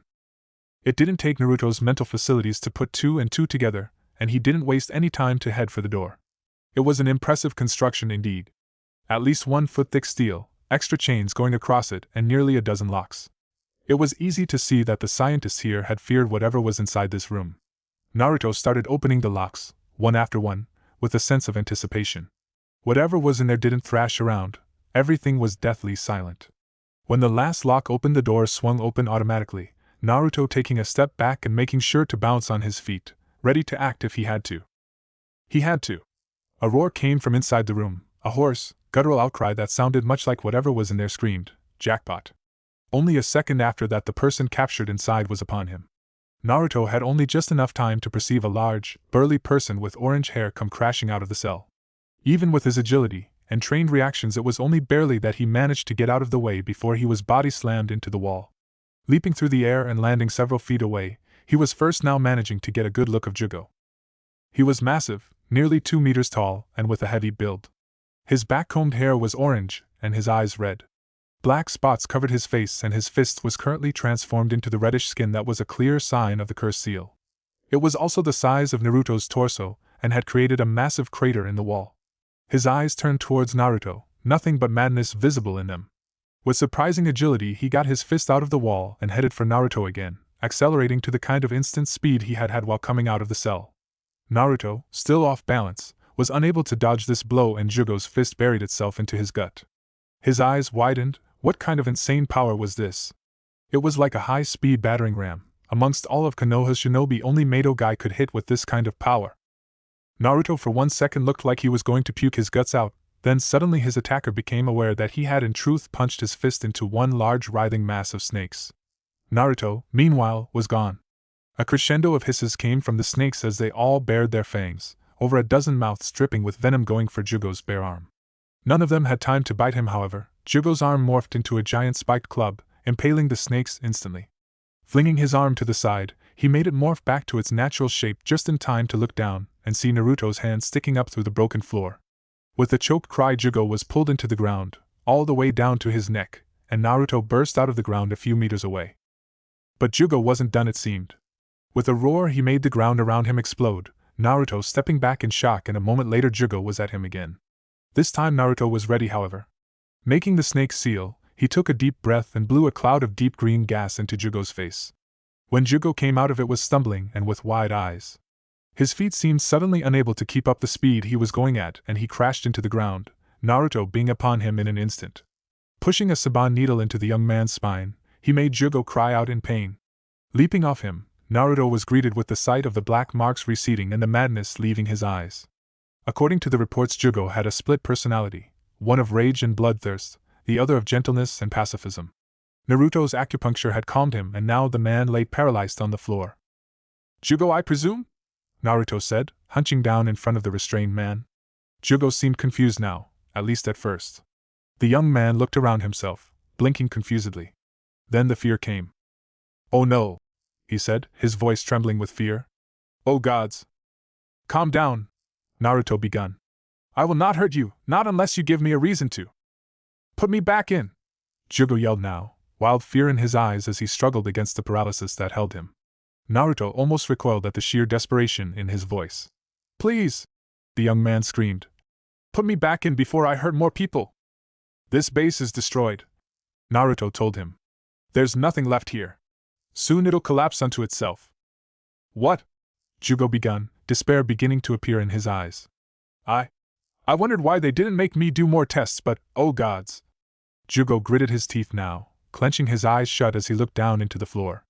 "I don't know who you are, but please kill me," he begged Naruto. "Do you fear that your curse will make you kill more people?" Naruto asked softly.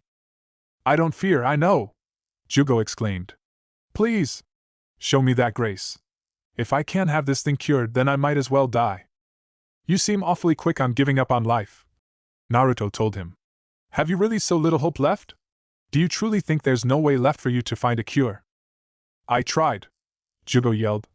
"Went to Orochimaru because I thought he could help me. But he didn't. And if I try to find someone else, I'll just kill more people the next time I snap. I don't want to kill people ever again. No, you won't, Naruto said. Jugo, I know that you must be afraid. But this is no time for you to give up. Let me release you and we'll talk face to face. With that, Naruto pulled out the Senbon needle paralyzing Jugo. The young man got to his feet now, with immense speed to boot, and backpedaled before turning around and running back into his cell. Naruto sighed before walking over to the cell. Understanding that Jugo was very unstable, he didn't go inside. Instead, he leaned against the outer door frame, kept his body out into the hallway and looked in no particular direction. He folded his arms and began to speak again. Jugo-san, he said. You may not know who I am. I am Orochimaru's apprentice. My name is Namikaze Naruto. And Namikaze? Jugo asked slowly, recognizing the name by the looks of it. As in, like Konoha's Hokage? Yes, Naruto said. My father apprenticed me to Orochimaru, a Konoha shinobi. But then we found out what he had done. Not only here, but throughout the elemental nations. He promised you a cure, didn't he? Why, yes, Jugo said. But then he betrayed you and used you as a test subject. Naruto continued. My master wrought untold suffering, playing God and caring not one whit for who got in his way. I aim to undo what he caused, as much as I can at least. But there are people out there who would use Orochimaru's bases and laboratories for the very same kind of things that he did. Well, what do you want from me? Jugo asked him. I want to help you, Naruto said. Jugo-san, if you will help me make sure that nobody can ever do these kinds of things with my master's laboratories, I swear that one way or another I will find a cure for the people suffering here, your condition, your friend Kimimara's, and so on. Was it sincerity? Yes, in a way. One way or another was a delightfully vague phrase that could mean anything. Yet for Jugo it seemed to be enough. The magical word Kimimaro brought him slowly out of the cell. His head became visible in the doorway as he carefully looked at Naruto. Kimimaro? He asked. Is he with you? Naruto nodded. In the deep caverns on an island far out in the ocean, Naruto walked silently beside the weasel-faced scientist who kept grandly prating on about how delighted and honored he was to see Naruto-sama here and how his projects had made such amazing progress recently. The man seemed intelligent enough, of that there was no doubt.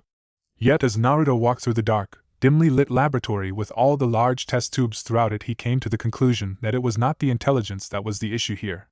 It was what he could see in the man's eyes, the cells lining the corridors and other things. Jugo, who was walking behind him, seemed almost terrified, the man evidently not enjoying being back here. Naruto had gotten him out of the hospital clothes he had worn and given him some sturdy farmer's clothes along with a large cape. This project of mine will revolutionize the shinobi world. Amachi continued to pontificate about his work. When the Kaima transformation is perfected, nations like this one will become invincible, ruling the seas with as much power as the lands. Boats will become irrelevant, and only your forces would be able to be safe on the seas. Any other would risk death at the hands of the Kaima forces. Naruto pursed his lips at what he saw. This man had developed a quite fascinating ninjutsu, the Kaima form. When using it, the user turned into human/fish hybrid with increased strength, as well as the ability to breathe and move with immense speed underwater. It was reminiscent of the Curse Seal, only that its powers were focused on submarine activities. What was truly impressive was that apparently Orochimaru had pulled the plug on this project years ago, but Amachi had still kept going. The man had achieved practically half the results available with only what funding he could scrape together by himself. Naruto was impressed. That level of devotion was always an asset. Yet, was it devotion or mania? The man seemed to harbor a deep resentment for Orochimaru for pulling the plug. Too much indicated that the man simply was a maniac for Naruto to be calm about it. I'm intrigued, Naruto begun, and Amachi's head immediately snapped to look at him. The man was pathetically eager to please. Tell me more about the process itself, the clinical trials, etc. How did you find research subjects in this place? Wherever we needed to, Naruto-sama, Amachi answered with a smug voice. The waters around this island is filled with fish, more than anywhere else, and now and then fishermen brave these waters. It is amazing how many of them keep doing it despite the risks of being, shall we say, spirited away by the Kaima. And the risks of discovery? Naruto continued, Amachi smirking. None, he said. Sea country is nothing but simply fishermen and farmers. They are dirt poor, and I've made sure that the Kaima's first targets are the money deliveries to water country. They have nothing to put up against us. Naruto nodded. He was right. The people of Sea country probably thought of the events here as some kind of monster, which wasn't that far from the truth. That meant there wasn't anything to lead them back to Konoha when this lab was gone. Looking around, he came to think of something. You speak of the Kaima, Naruto said. How many shinobi have you given this ability? Amachi said now. The enhancement isn't quite finished yet, Naruto-sama. I've refrained from deploying it until it is perfected. The Kaima I use for the attack is one of the research subjects. The original, in fact. Naruto almost spat at this. That cinched it. This man was as psychopathic as his master. A research subject meant a kidnapped villager or fisherman, someone turned into what he would think of as an abomination and used as a weapon. I want to see this subject, he demanded, Amachi bowing his head. As you command, he said and turned to one of the shinobi beside him, a man with a heavy-set face and, for some reason, sunglasses. Go get her, he said, and the man bowed before he vanished. Naruto took in the information silently. A woman, huh? Amachi turned back to him and continued to prattle about things. Naruto endured it all silently when in truth he already had made his call. The only thing that interested him at the moment was the Kaima. From what he could tell, perhaps, this had been a part of the research into what would become the Curse Seal. The transformation did sound similar to Jugo's abilities, as did the enhanced powers. Behind him Jugo was already fidgeting. Naruto could tell he wasn't happy to be down here. He didn't want to be reminded of all the experiments and all the trials. What more, the story of this Kaima probably hit close to home for him. A being created from the results the research on him had caused, it was not hard to see how he could consider it partly his fault that this woman had been turned into the Kaima. Pursing his lips, Naruto thought that he'd have to pay close attention to Jugo now. The young man was the reason why the Sound 5 and many other of Orochimaru's creations existed. The psychological consequences needed to be made clear. The guilt could, perhaps, be used as a controlling influence over Jugo's aggression. He filtered out the man's blabbing and silently took stock of the situation. After a while the shinobi returned, Naruto pushing himself off the table he had been leaning against. As the shinobi held the door open, another figure came into vision in the doorframe, a small, scrawny figure with a lifeless posture. In the sickly green light from the test tubes Naruto saw the Kaima. Many would have called her appearance heartrending. She was not a woman, she was but a girl, perhaps 12 years old and small for her age. Her sunken face and large parts of her body was covered in bandages, and she walked with the almost sleepwalking gait of someone who had lost all hope. Her clothes hung from her body and her dark hair was uneven despite the attempts of the bands in it to impose some kind of order. The worst part, however, was her eyes, not lifeless like her steps but instead filled with silent pain. Naruto knew eyes well. He always kept his gaze on the windows of the soul and he knew to read them. He did it well. At a few occasions people had thought he could read minds. What he saw in the young girl's eyes was subtle but not impossible to see. There was self-loathing, sadness, loneliness, but also determination. Something with that girl suggested she was not totally crushed, something suggested that she still had something to hope for. What more, from behind him he could hear a sharp intake of breath. He was right, Jugo was horrified by what he saw. At last! Amachi said as he walked up to Isarabi and put a hand on her shoulder. The gesture seemed like that of a father and her daughter, but the way Isarabi looked away from him destroyed the impression. This, master, is Isarabi, Amachi said. She is my greatest achievement. Isarabi, this is our new master. Show him proper respect. The girl did not show any reaction at this, she didn't even look at Naruto. She was like a torture victim, just waiting for it all to end. Amachi seemed to get nervous now. Isarabi's non-compliance bothered him a lot, and he ended up grabbing hold of her. Didn't you hear me? The man hissed, grabbing Isarabi's wrist and tearing her to the ground. Show the master proper respect. Now first the bandaged girl showed emotions. A gasp of pain escaped from her as she was torn to the ground, hitting the floor with a loud thud. The very next instant things went south. Naruto was almost overwhelmed by the sheer flood of killing intent that came from Jugo, and before he could do anything the giant had shot past him, roaring as he slammed into Amachi and pinned him to the wall behind the man. The black spots were already spreading as Jugo's fist became one giant sledgehammer which he pulled back, fully intending to crush Amachi to a red paste. Jugo! Naruto roared, letting his voice crack like a whip and launching all the killing intent he could at the man. While Jugo's killing intent was a flood, Naruto's was a spear. He focused his killing intent into razor-sharp precision and drove it straight into Jugo, making the man stop instantly. The black marks receded from his face, his very physique cowed, as he looked back. His eyes were wide and sweat already had broken out on his brow. Naruto let his hand travel down to Kusanagi and grabbed the handle. Let him go, he said, balancing every syllable for maximum efficiency. His voice was a low hiss and his eyes narrowed. Jugo let go of Hamachi eventually, the man dropping to the floor with a croak. He didn't go back behind Naruto though. Instead the man hurried to Isaribi, kneeling by her side and helping her up. "Are you okay?" he asked with a concerned voice, his massive hand large enough to almost make Isaribi's vanish in it as he took it to help her. Isaribi didn't answer however, she instead merely pulled away from him with an angry look on her face. Jugo recoiled almost as if he had been hit at this. The girl got up from the floor and ran over to Hamachi's side, helping him up. The man got up from the floor with Isaribi's help, croaking as he massaged his throat. "My apologies, Hamachi-san," Naruto said, not moving from his place. What he just had seen had disgusted him enough that he wouldn't have pitied the man even if he had been the kind to feel pity. "But please refrain from physically attacking your subjects from now on. My servant does not appreciate such things." I understand," Hamachi croaked, pulling away from Isaribi's help. Naruto gave him a small smile of approval. "Now do continue, tell me about the latest discoveries." The young girl walked listlessly along the cliffs. Around her the crashing of waves whipped small drops of water through the air, several of them hitting her without her noticing or caring. The cold wind went by the looks of it equally unnoticed as the sun continued down into the sea far away, the warmth more and more vanishing. She was heading towards a small, dingy cabin further away. It was semi-hidden behind a small ridge of rocks sticking out of the ground, almost as if it wanted to hide itself. This was her home, or at least as much as she could claim any place to be this. A more accurate description might be hideout, that didn't imply that it was where her heart was. It was a place to get some warmth and a place to make food, nothing more. The walls were covered in graffiti, and behind the rocks right next to it kids used to hide and throw rocks at her. They didn't know she was the Kaima, but the fact that she had returned from being spirited away was enough for them to torment her. Thinking, correctly too, she must be some kind of monster they had constantly made her life hell. As she got close to the cabin she realized something. There was smoke coming from the hole in the roof and light could be seen through the crack and tears in the walls. Taking a sharp breath, she instinctively hunched down behind the rocks and looked towards the house. Her brow furrowed in uncertainty at the sight.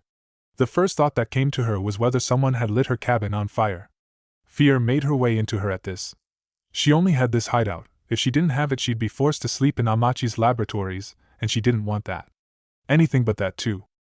Then the wind turned. For a second the wind blew from the cabin and Isaribi was surprised when the smell that came wafting towards her was not that of fire and smoke, but instead a deep, rich smell of food. She could smell red meat, some kind of spices and vegetables.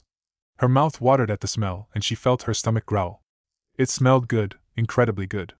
For a girl that hadn't been able to get a really filling meal in years it had almost entrancing effect. She was used to live a simple life, where the meals were, if decent enough to survive, small and simple. The smell that came towards her, of spices and red meat, was beyond what she could ever afford, especially since few people even wanted to trade with her. She ended up raising her hand to her mouth to stop the saliva from dripping out, so powerful was the effect. She could hear talking from the cabin but was too far away to make out what the voices said or even what kind of voices they were. She was still uncertain and afraid. People didn't come here usually. Hamachi and his cronies refused to even go close to her cabin. In the end she slowly moved closer to the cabin, moving as silently as possible across the rocks. She did it knowing that the sound of the waves would drown out what sounds she made. Getting up to the decrepit cabin, she leaned in to look through one of the smaller cracks. Inside the small cabin, her cabin, 2 men were sitting. She recognized them. They were the 2 men who had been in the labs today. One of them had attacked Hamachi. They were both sitting around the cooking fire, something bubbling in the pot hanging over it. The smell was even stronger here as well. That wonderful smell surrounded the entire cabin. She didn't know what to make of the 2 people. The big man seemed like he was a good person. When Hamachi had hurt her he had attacked in blind fury, and he had wanted to help her up. It wasn't that she hadn't appreciated it, but she didn't want Hamachi to get hurt. She hated him, but he was her only hope. If he vanished, so did her only hope of becoming normal. The other man terrified her though. He was handsome enough, with pale skin, equally pale blonde hair and blue eyes. Yet those same eyes were slitted and seemed more like a snake's. He hadn't shown any emotions other than one instant of sudden, choking fury when he had stopped Jugo. She didn't know who he was, but she knew that he frightened her. "The food is ready soon," he suddenly said. "Come in and we can eat." The girl went cold at this, realizing that she was talking to her. "But how did he? I can see you through the cracks," the man continued now, making the girl even more scared. Yet she didn't show it. She did not plan to cower. Instead she opened the door and looked at them, suppressing her fear and looking at the man angrily. "This is my home," she said lowly. What are you doing here? Waiting for you, the man said. I am here to talk with you, Isaribi-san. I felt it fitting to bring an incentive. He indicated the pot. It's a bit improvised, but it is the best I can make. Care for some? No. Isaribi lied, the man's intrusion angering her. I want you to get out of my home, she shouted now. She was scared, the man frightened her, but she hid it behind aggression. Do you think it's wise to demand that of me? The man asked now, his voice getting a kind of neutrality to it, like he was merely pondering something. Amachi is your master. I am his. He said it so neutrally, so detachedly, that it took Isaribi some time to recognize the threat for what it was. She ended up gasping at the realization, freezing as she understood what this man could do if he wanted. A small tremor went through her, and she ended up lowering her head. Without saying anything more, she walked into the cabin, closing the door and sitting down. You didn't need to do it like that, the large man said now, scooping up some of the contents of the pot into a bowl and handing her it. I did, the snake-like man said. There's no time for anything else. But let's eat first, that there's time for. He finished and got some stew for himself as well. Isaribi looked down at the contents of the bowl, and she felt once again how her mouth watered. We managed to find some wild boar on the island, the large man told her now, Isaribi looking up at him, and seeing how he smiled at her. It's good. You may not think it, but Naruto-sama is a great cook, he continued. Wasn't his name Jugo, the girl wondered? Isaribi didn't say anything, nor did the man named Naruto. He merely fished up a piece of meat and chomped down on it. Eventually Isaribi gave up hesitating and begun to eat as well. Jugo hadn't been lying, it was really good. The red meat and the rich sauce made it taste like the kind of food she ate as a child, when her parents were still alive and they were celebrating something. And there was so much of it too, by the looks of it she'd have food for several days if these two wouldn't eat at all. She tried to not show how much she enjoyed it, however. Did you enjoy it? Naruto asked later when Isaribi was done with the food. Isaribi, who had emptied the bowl, found herself wincing a bit. Somewhere she had forgotten to seem neutral and eagerly eaten as much as she could. She felt sleepy now. She still wasn't quite comfortable with the man and only looked away though. Naruto shrugged at this, leaning back against the wall and folding his arms behind his head. Suit yourself, he said. Instead, let's talk about what Amachi has promised you. Isaribi sat up straight at this. It was like a shock wave went through her. The gasp that came from her was followed by her feeling her throat choke up. Her eyes became fixed on Naruto, the shock soon giving way to hope. She suddenly found herself hoping.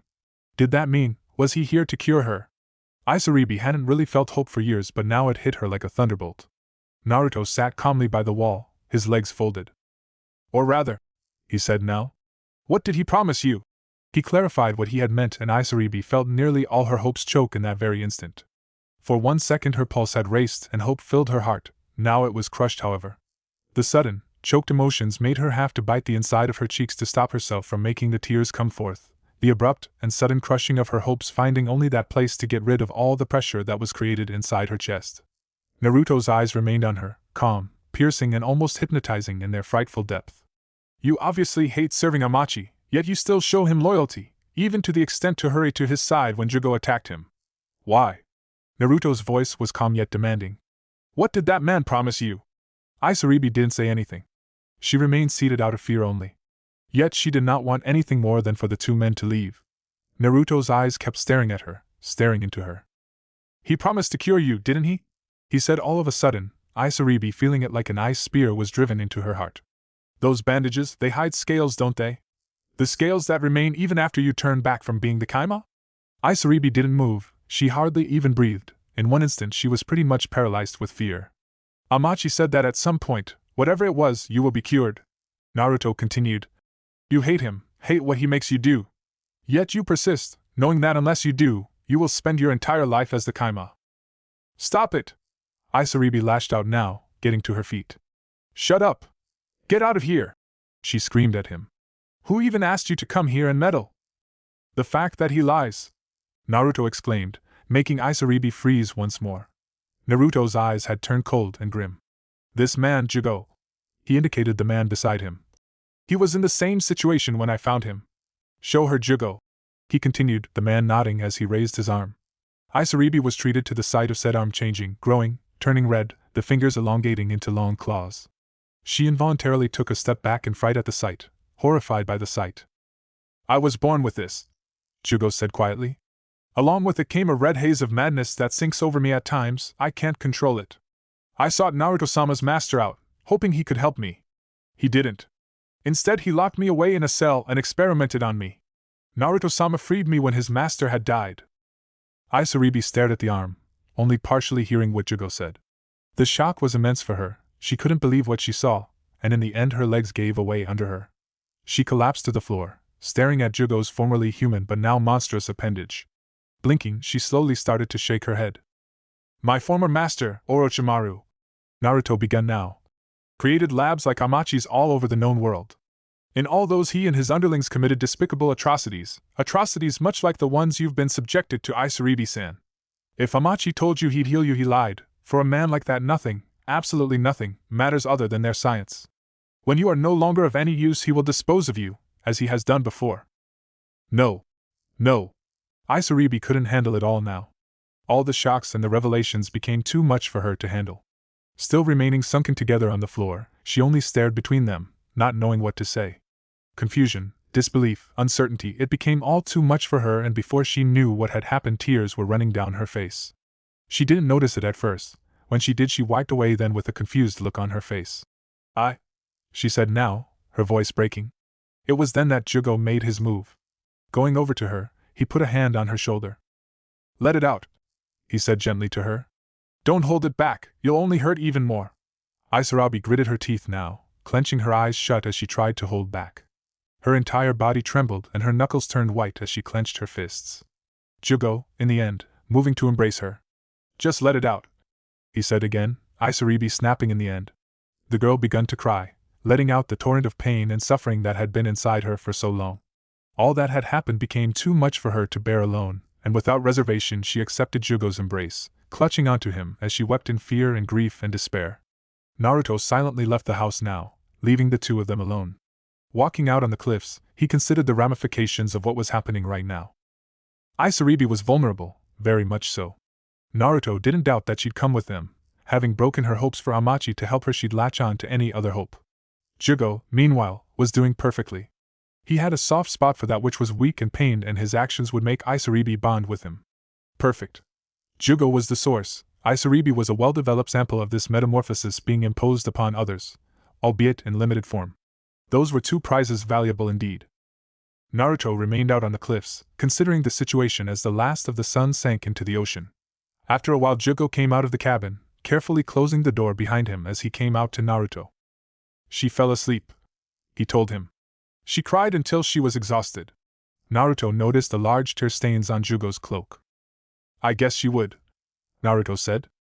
Did you really have to do it that way? Jugo asked. You broke all the hopes she had, destroyed her.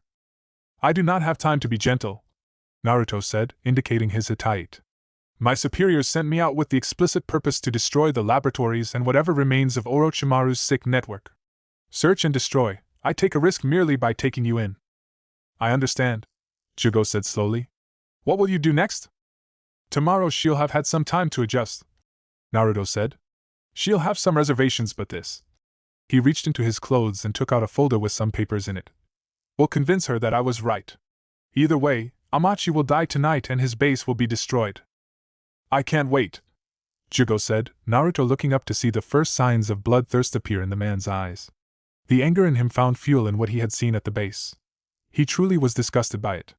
If Naruto brought him along, he would actually enjoy destroying it. Not you, Naruto said. He didn't need to give Jugo any positive reinforcement of his destructiveness. Me. You will watch over her. Keep her in your mind at all times, she is dependent on you now. If you slip, she dies, understood? Jugo looked away. If you know that, why do you make me do it? He asked, worry on his face. Precisely because of that reason, Naruto said. If you hope to ever come in control of your condition, you must recognize the triggers that make you slip and the ones that holds you back. Kimimaro was a calming influence, and I believe that girl can be that for you as well. Therefore she is your ward now. Her safety is your job, not mine. Mine is to deal with my old master's leftovers. With that, Naruto walked away from Jugo, heading back towards the hidden base. Tell her that if she comes with me, I will do what Amachi lied about doing, he said. I will meet you at the harbor tomorrow. With that, he walked away. Isaribi wouldn't let this chance go. She already trusted Jugo a bit, and with her old, false, hopes crushed, she'd latch on to these new hopes. Forcing her to make a quick choice would force her, if she were to have any reason to go on, to grasp after what hopes Naruto represented. Getting back to the base, he was met by Amachi, who kept groveling to him right until Naruto, with one smooth movement, drew his sword and decapitated the man. The man's face did not even have time to get a surprised look on it as it flew through the air, nor did any alarm have the time to be raised before the shinobi standing nearby was also dead, a shuriken having buried itself cleanly between his jaw and Adam's apple. As he had done before, Naruto began to calmly, methodically and mercilessly destroy the base. There were only a few shinobi and scientists here, meaning that the wet work was quickly over with. What more, the cliffs here were not that stable. He only needed a few earth jutsu to make the caves collapse. Yet he needed to take care and therefore the work took time.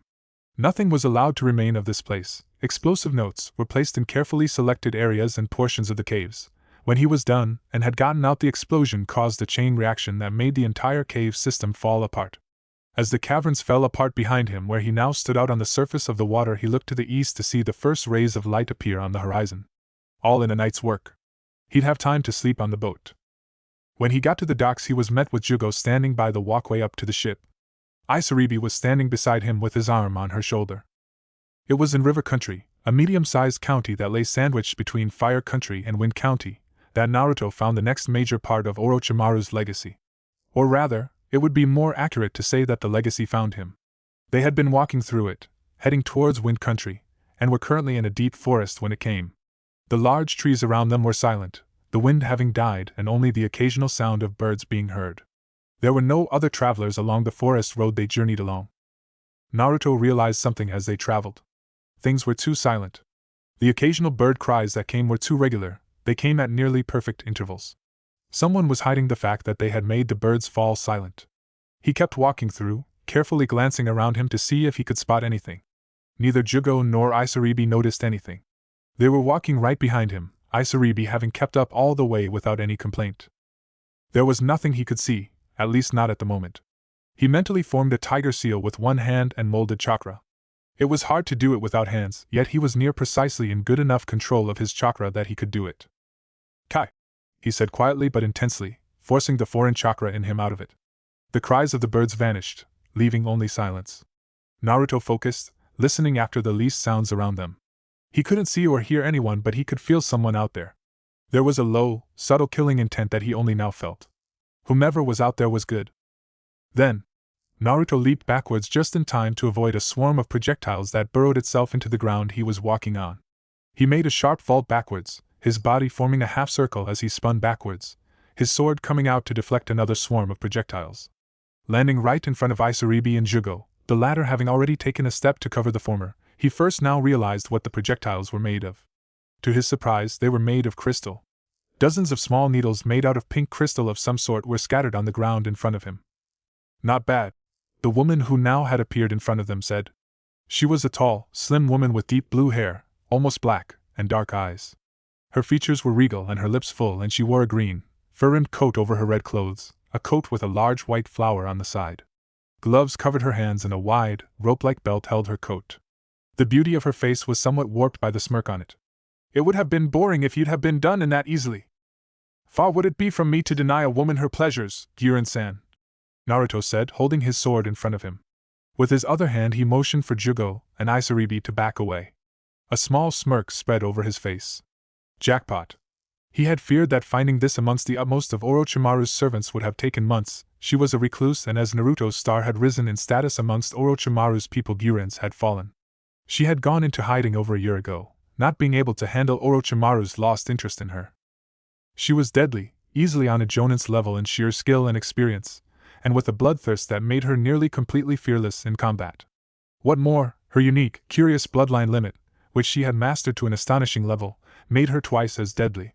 Her powers revolved around the manipulation of matter into crystalline structures. A power that, while seeming quixotic, had been refined into a lethal series of combat jutsu. Shoton, crystal release, it was named. So you say, Gyuren said. But you haven't made yourself easy to find, running willy-nilly all over the elemental nations, destroying Orochimaru-sama's bases as you go. The last of her words was clear of all the previous amusement, instead they were cold. Naruto didn't show any emotions at her words. Gyuren was a wild card, Naruto didn't know what made her tick or what her goals were. What more, he had been the one to kill Orochimaru, and here that didn't work in his favor. Yet, her abilities were an invaluable prize for many reasons. Orochimaru is dead, Naruto said. As his apprentice, what is his is now mine. I'd have a much easier time believing that if your stinking hands weren't all over his passing, Guren said, her eyes narrowing in anger. Tell me something, Guren said as she raised her fist, a disk of chakra appearing at the start of her lower arm. It moved up along her arm, and its wake was left a long crystal blade. How did you find the heart to kill the man who became your father when your real parents dumped you for their jinchuuruki spawn? With that, she attacked him. Moving as fast as the wind, she leaped into the air, pulling one arm back as she began to descend towards him. A scream ripped its way out of her throat, and Naruto leaped to the side before he was cut apart by the woman's swipe, the blade slicing through the ground cleanly. Guren leaped after him and Naruto's sword clashed with her, their faces ending up only inches from each other. Naruto's face was cool, Guren's was ice cold. Yet the emotions were there. Anger, shame, thirst for revenge. Guren was like so many of Orochimaru's underlings, the ones truly loyal to him. She had had nowhere else to go. Orochimaru had been the sole person to show her any kindness and had in return gained her utter trust. Unlike Jugo, who had sought out Orochimaru in desperation, unlike Isaribi, who served in hopes that she would be cured of what Orochimaru's people had done to her, Guren's loyalty was true. Naruto stopped resisting her now. Relaxing, he rolled backwards as Guren ended up falling forwards and onto him. Only Naruto's feet stopped her. He lifted them to kick her, with all his power and with both feet, in the gut and sent her flying into the air. Still lying down, his hands flashed through a series of seals and when he was done he spat out a fireball of immense size towards her. As the giant orb of searing hot flames engulfed Guren, Naruto leaped to his feet again and looked around. He only got a split second of warning before the swarm of crystals hit him. These were not needles though, rather thin crystals in the shape of snowflakes. Naruto was thrown to the ground as he was hit by them, but when his body hit the ground it turned into a pile of leaves. High above Guren, who had only just escaped the fireball and now stood on a crystal platform, opened her eyes wide as Naruto appeared behind her, his sword piercing her from behind. Guren fell apart as well now, she however fell apart into small, green crystals. Guren appeared behind him at this, stabbing a crystal lance against his back. Naruto managed to avoid it however, grabbing hold of her lance to get leverage enough to kick her in the face. The only thing that stopped her from being launched away was that she managed to hook onto Naruto's other leg with hers. With said grip on him she stabbed at his face with her crystal blade. Despite Naruto's agility, the shining blade still drew blood from his cheek. Naruto grabbed hold of her arm and twisted it, shattering the crystal blade and in the process kicking Guren in the guts. The two fell towards the ground, trading blows as they fell. Neither of them could score a clean hit, and neither of them let go of the other until the very last second. Right before they hit the deck they both kicked away from each other, shooting away from each other and both landing hunched down on the ground as they slid along it. Naruto shot towards Guren again, closing the distance between them with immense speed. Guren pushed away, planning to meet him, but she stumbled and fell, unable to move. She crashed into the ground and looked down to see a hand sticking up out of the earth, holding an iron grip on her ankle. She cut it off with a crystal blade and when she looked forwards again Naruto was right on top her. She leaped back, managing to avoid the blade. Yet all she did was crash right into another clone behind her, this one wrapping its arms around hers and locking her in a vice-like lock. She tried to struggle but Naruto was upon her before she had time to do anything, his steel stopping right at her throat. Enough! Naruto yelled as he laid his blade right in front of Guren's jugular. She had nowhere to go, it was over. Guren's eyes still burned with anger, with frustration and helplessness. Yet she was outclassed here.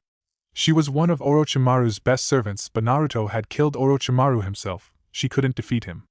Do you want to know why I killed Orochimaru? He asked her. As a reply he was spat in the face. He wiped it away however, his eyes narrowing. Tell me Guren-san, do you remember Yukimaru? Who? Guren responded after a while. At first she was quiet but Naruto made her talk by pushing the sword against her throat. Yukimaru! Naruto said. A boy, light brown hair, deep purple eyes, he should be 9 years old now. I don't know anything about that brat, Guren said through gritted teeth. You should, Naruto hissed. 8 years ago you were lost during a mission. You were found and healed by a woman and her little son. Guren blinked now, a look of remembering coming over her face. When you came back to Oda Orochimaru told you that if you wanted him to take you back you would have to kill that woman and give him the child. And you did. Guren flinched now, Naruto could see she had suppressed that memory. Just like so many of Orochimaru's subjects, she was not brought up to be evil, merely lonely, broken. She had been a small, terrified little girl craving love, security, and to mean something to someone when Orochimaru had found her. She had frantically lapped up Orochimaru's poisoned affection, not knowing or caring what it would cost her. That? Gyuren stammered now, shaken by Naruto reminding her. And guess what? Naruto continued mercilessly. Orochimaru is dead! He died 2 years ago. That fiend I called a master forced him to try to use his powers to control the three-tailed beast. Orochimaru's mind broke under the strain and he became a vegetable. He hadn't even been laid in a hospital bed before Orochimaru pulled the plug on him. Gyuren stared at him now. She was horrified, it was easy to see. For all her sadism and all her bloodthirst, she had a clear definition of acceptable targets. Children did not fall within those boundaries. That's why I killed him, Naruto continued. I loved him, honored him, saw him as a father. But when I found out about what he had done, how many lives he had ended. Hundreds, Gyuren-san.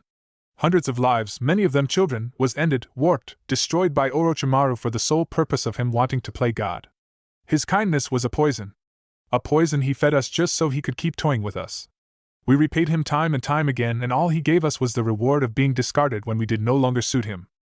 Gyuren stared blankly into the air. Naruto could almost see the memories and the thoughts flying through her mind. He had ripped all she knew of Orochimaru apart, turned out her sole source of comfort, and left her lonely.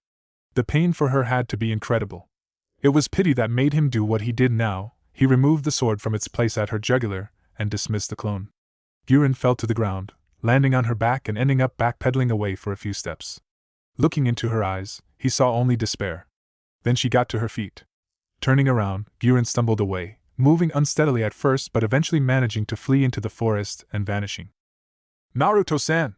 Jugo yelled behind him, Naruto looking back to see Jugo and Isaribi coming running towards him. What happened? Who was that? The large man asked, Naruto sheathing his sword. Someone who has lived a lie, Naruto said, feeling a sting of pity for the woman. He didn't say anything more, however. He started to walk again. His two companions didn't press the matter, instead they kept walking, reaching the next town, a hot springs village, by sunset. They got a room out of the smaller inns where the innkeeper, a tiny old woman, was delighted to see them. The traveling season was long since over and she personally accompanied them to their rooms, asking if they wanted a bath before dinner. Naruto glanced at Isaribi and politely refused the offer. The girl with us does not like to be seen without her bandages, he said to the old woman. Her drunken father abused her severely, the scars are there even today. He could see how the woman was startled by the revelation, shock and pity filling her eyes. She wasn't done though. If that is your concern, you needn't worry, sir, she said quietly. The baths are empty and I will make sure no other guest gets in them while you are there. Naruto considered it. Why not? It would be a nice relaxation for them all. In the end he looked back at Jugo and Isaribi. Had either of them even been in a hot spring before? Probably not. Also, it would be a good way to tie their loyalties to him, performing acts of seeming kindness like these. Jugo-san, Isaribi-san, he said, both of them looking up at him from inside the room. They had been sitting by the window, looking out across the town. I've reserved the hot spring if you wish to clean up. We will have to ourselves if you want to. Hot spring? Isaribi asked. It seemed she got a bit uncertain. You can go in alone if you wish, Naruto offered, already knowing her answer. As uncomfortable as it might make her to bathe with two men, the idea of being alone was even worse. Isaribi shook her head and the trio soon had gotten into the water. Nevertheless, Isaribi kept her towel tightly wrapped around her body, Jugo keeping his around his waist as well. Naruto was the only one that kept it in its traditional place, above the head as to not get it wet. This is great, Jugo said after a while, breaking the slightly awkward silence that had been created. I never thought these springs would feel so great, they always smell so horribly. He was looking into the water with a slightly sedate look on his face. He moved his large hands through it, watching the ripples. You're right, Isaribi said. She had sunken down into the water with a surprised look that quickly turned to delight. For one moment she seemed to forget that she had taken off the bandages and that the two men now could clearly see the patches of scaly skin that covered the areas normally hidden by them. The water doesn't feel like the waters of the sea at all. It's softer. She seemed genuinely fascinated by the water. It's the minerals in it, Naruto said. This kind of water, warm and volcanic, has a lot of different minerals in it. It does good for the skin. Depending on the mineral contents, it can have wide variety of effects. Really? Isaribi said, looking up at Naruto. Yeah, Jugo said. Naruto realized first now that the man, for some reason, had transformed his hand into a large, red set of claws.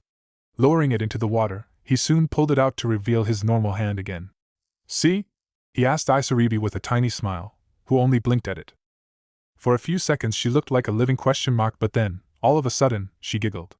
Raising her hands to her mouth, she tried to stop it but she couldn't, she just kept giggling at Jugo's attempt at humor. Naruto, meanwhile, was amazed at it. To see Jugo joking like that was not something he had expected. In fact, it was way beyond anything he had expected. Looking between the small Isaribi and the large Jugo, Naruto got a feeling that he had managed to succeed perfectly with them. They had bonded quickly, becoming almost like family. He smiled, delighted over his success with them. The peace was interrupted, however, when the door to the baths was slid open and someone entered. They could see the outline of someone through the steam. Isaribi gasped, and within a pair of seconds she had retreated behind Jugo. Jugo himself took a step forwards to give her more space to hide. Naruto didn't do anything so dramatic, however he still spoke up. "Excuse me," he said, "but we were promised that we would have the baths to ourselves." "I know," a voice responded which made them all startle. The speaker came out of the steam clouds, revealing herself to be Guren. She had a somewhat subdued look on her face and slid silently into the water, placing her towel on her head as well. "I can't say I was expecting this," Naruto calmly said, watching Guren as she took a deep breath. "What do you want?" he continued. Guren opened her eyes and looked at him at this. "I might ask you the same," she said. Her voice was eerily calm. "You killed Orochimaru. Now you're destroying his entire network of outposts. What remains after that? Those two, will you kill them? Burn Odo to the ground? What do you want?" Naruto looked at her, surprised by her calm demeanor. Paranoia came to him now. Was she planning something? "I want," Naruto begun, starting to carefully measure his words. He had to make this sound good.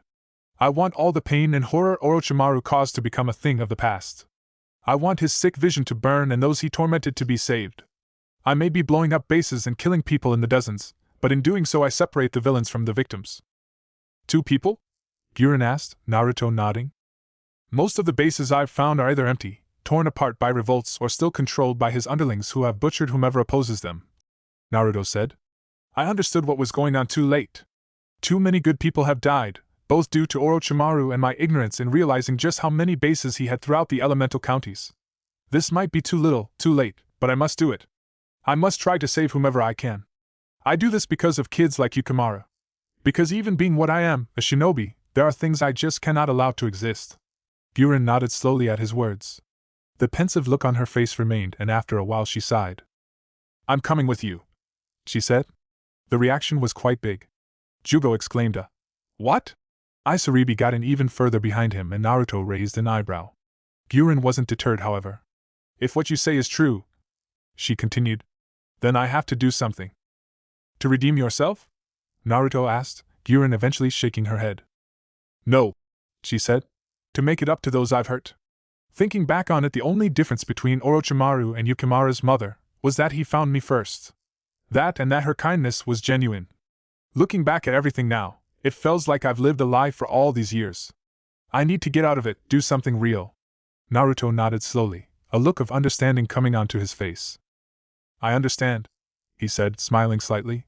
"We seem to have reached the same conclusions. I won't cast you aside, Guren-san. But I can't give you any guarantees we'll live through this." Guren looked at him with a dry smile. "Did you expect me to mind that right now?" she asked him, Naruto shrugging. "I felt it was best to be honest," he said. "But tell me, how did you get in? You obviously used the changing rooms and the old woman said she'd not let anyone in." Guren smiled. "I overheard what you said about Isaribi and told the innkeeper that she was my daughter," she revealed. Naruto raised an eyebrow, impressed by the woman's wits. Sinking into the water, he took a deep breath and exhaled as he went back to enjoying his bath. There would be little of this ahead, he should enjoy this while he could. Chapter 7. Things had worked out quite splendidly after that. Isaribi had surprised them all with her acceptance of the idea of playing Guren's daughter. That had made it easier to handle the situation that arose when the innkeeper gave them 2 rooms, one for the men and one for the mother and daughter. Jugo hadn't liked it, but Isaribi's willingness to play along had calmed him as well. Indeed, when Isaribi and Guren had come down for breakfast the next day, they had played the role with distinction, Gyuren especially seemed to have hidden a quite competent set of motherly instincts within her. With Gyuren located and part of the cause, Naruto could in rapid succession destroy half a dozen more bases, freeing dozens of prisoners on the way. Most of them dispersed into the countryside, wanting only to head home, but several of them came with him and the small group that had formed. As he made his way north through the smaller counties between the greater ones, the group grew. The 4 that had left the hot springs village became a dozen, then 2 dozen, then 3 dozen. There were nearly 100 people when they passed over the border into the rice field country. They were at the moment staying in a small inn in one of the farming communities. There hadn't been enough space for all of them, but the villagers had been eager to please, lodging several of Naruto's followers in the nearby houses and barns. The generous payment he had offered probably helped with that. Naruto had gotten his own room. The people following him had not even expected anything else. The man he had sent ahead to make preparations for their arrival had made sure that Naruto would get a room to himself, and he even had demanded that Naruto got a personal servant, which he had gotten. Still, Naruto had sent the girl away but kept the room. He preferred to be alone anyhow. Not because he felt he was entitled to it, more that he wanted to keep his distance. He currently sat by the window, looking out across the moonlit village. There was a lot on his mind. Thus far things had gone splendidly. The bases were generally only smoldering ruins now, and nothing remained that could connect them to Konoha.